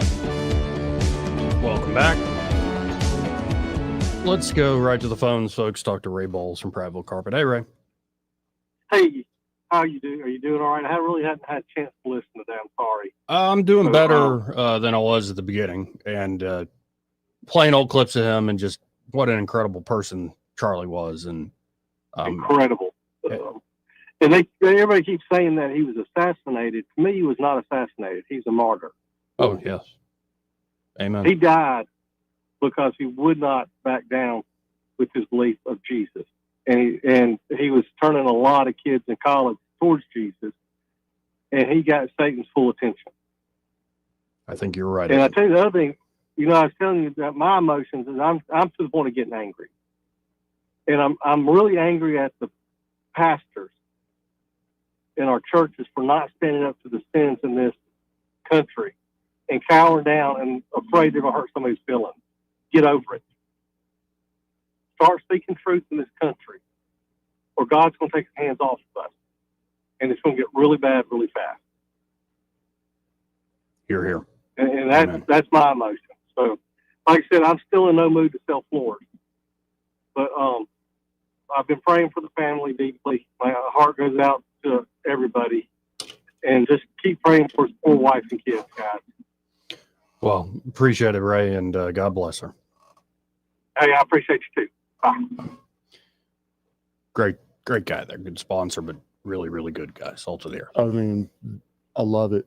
I mean, the guy paid for the spot, wasn't trying to advertise or sell floors. Like you said, he was worried about how everybody was coping with this. We got a family here. Yeah, it's times like this that sometimes it reaches up and grabs your heart in a way that, because there's murder and mayhem, awful injustice and evil every day on this side of Eden. But it's sometimes those particular events, those particular acts of evil, reach up and grab your heart. And for some reason, it was like a cold hand on my heart yesterday. Well, listen, man, I feel, and I'm going to speak for the entire audience, I feel blessed and fortunate to know you, and we appreciate you and everything that you do. I love you, brother. I love you. We love you. And I generally say I love the audience, generally, but some of y'all, I don't know. But We love you, just I try. sometimes. You're bothering me, but I love you. Some of y'all. Should I read again what I wrote this morning? If it's on your heart, brother. And I'm a little better than I was, but I generally still feel this way. I am not okay. So I pray for peace. But I keep seeing it in my mind, that bullet ripping through his throat, this life ripped from him in an instant. And I feel a mix of sorrow and helplessness, fear and fury, as the fool's hope I have for this world hangs by the thread of my hopes for grace in the undiscovered country after death. But I keep seeing that moment play out in my mind. When I catch old clips of him, I see it. When I witness people pray for him, I see it. When I watch people cheer his murder, I see it. When I read the political posts for and from every which way, action and reaction in an endless spiral of noise, I see it. So I pray for peace with hope that though I'm not okay today, I will be in time, that eventually my memory of this, his moment of death, will subside where memories of his living legacy will reside. And I pray others will find peace in time enough before they give into resentment, despair, and destruction for destruction's sake. That the hour is never too late for him and his grace to reach those who have not already hardened their own hearts.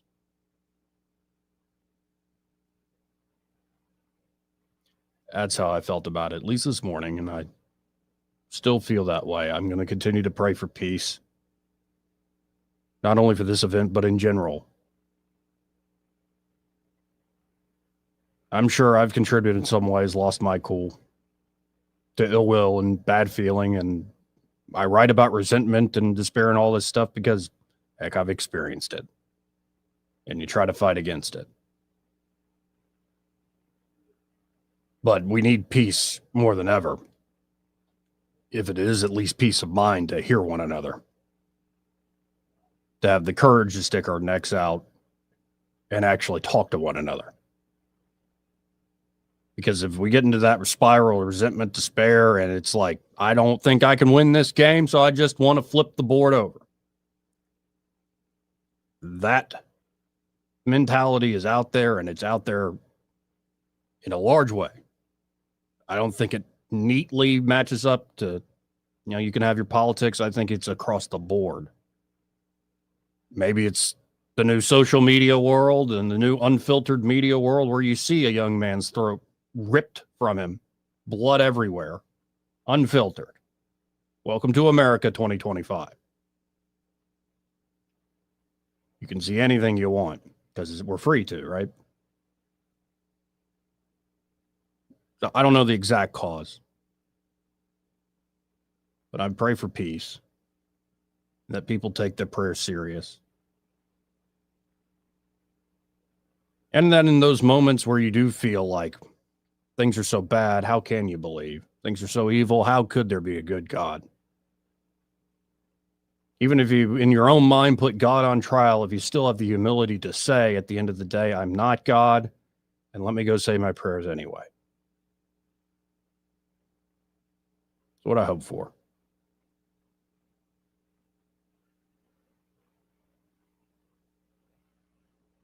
And I hope in a way that gives us room enough to laugh again. We will. Life goes on. That's one of the bitterest things about death is like, no matter how much you love the person, world keeps on turning. And it will keep on turning. And to honor the fallen, to honor the lost, at least keep them in that heart of yours. I like what you said earlier, Byron, about a man dies twice. First is physical death, and then the last time somebody who loved him says his name. Yeah. But I would amend that a little bit, though. I think it's beautifully put. I would say even the unspoken stuff written on your heart keeps people alive. This stuff you don't quite understand how they shaped you, but they did. And I think Charlie definitely shaped and was shaping a beautiful young family And what's even more beautiful is because of his courage, he was able to share that with millions more. And ain't that the world, that if you inspire millions, you will also bring about a reaction that hates what you stand for, hates that you're effective, hates that you are what you say you are, that you're not just giving the trivia of the Bible and wagging your finger at people for this cause or not, but you believe it and you live it. It's always the best who are put down. Look through history. It's always the best who are so good that the world has to put them down. Maybe if you want to honor the best, try to be the best yourself. Be so good they'll put you down. And know that that puts you on the side of the angels.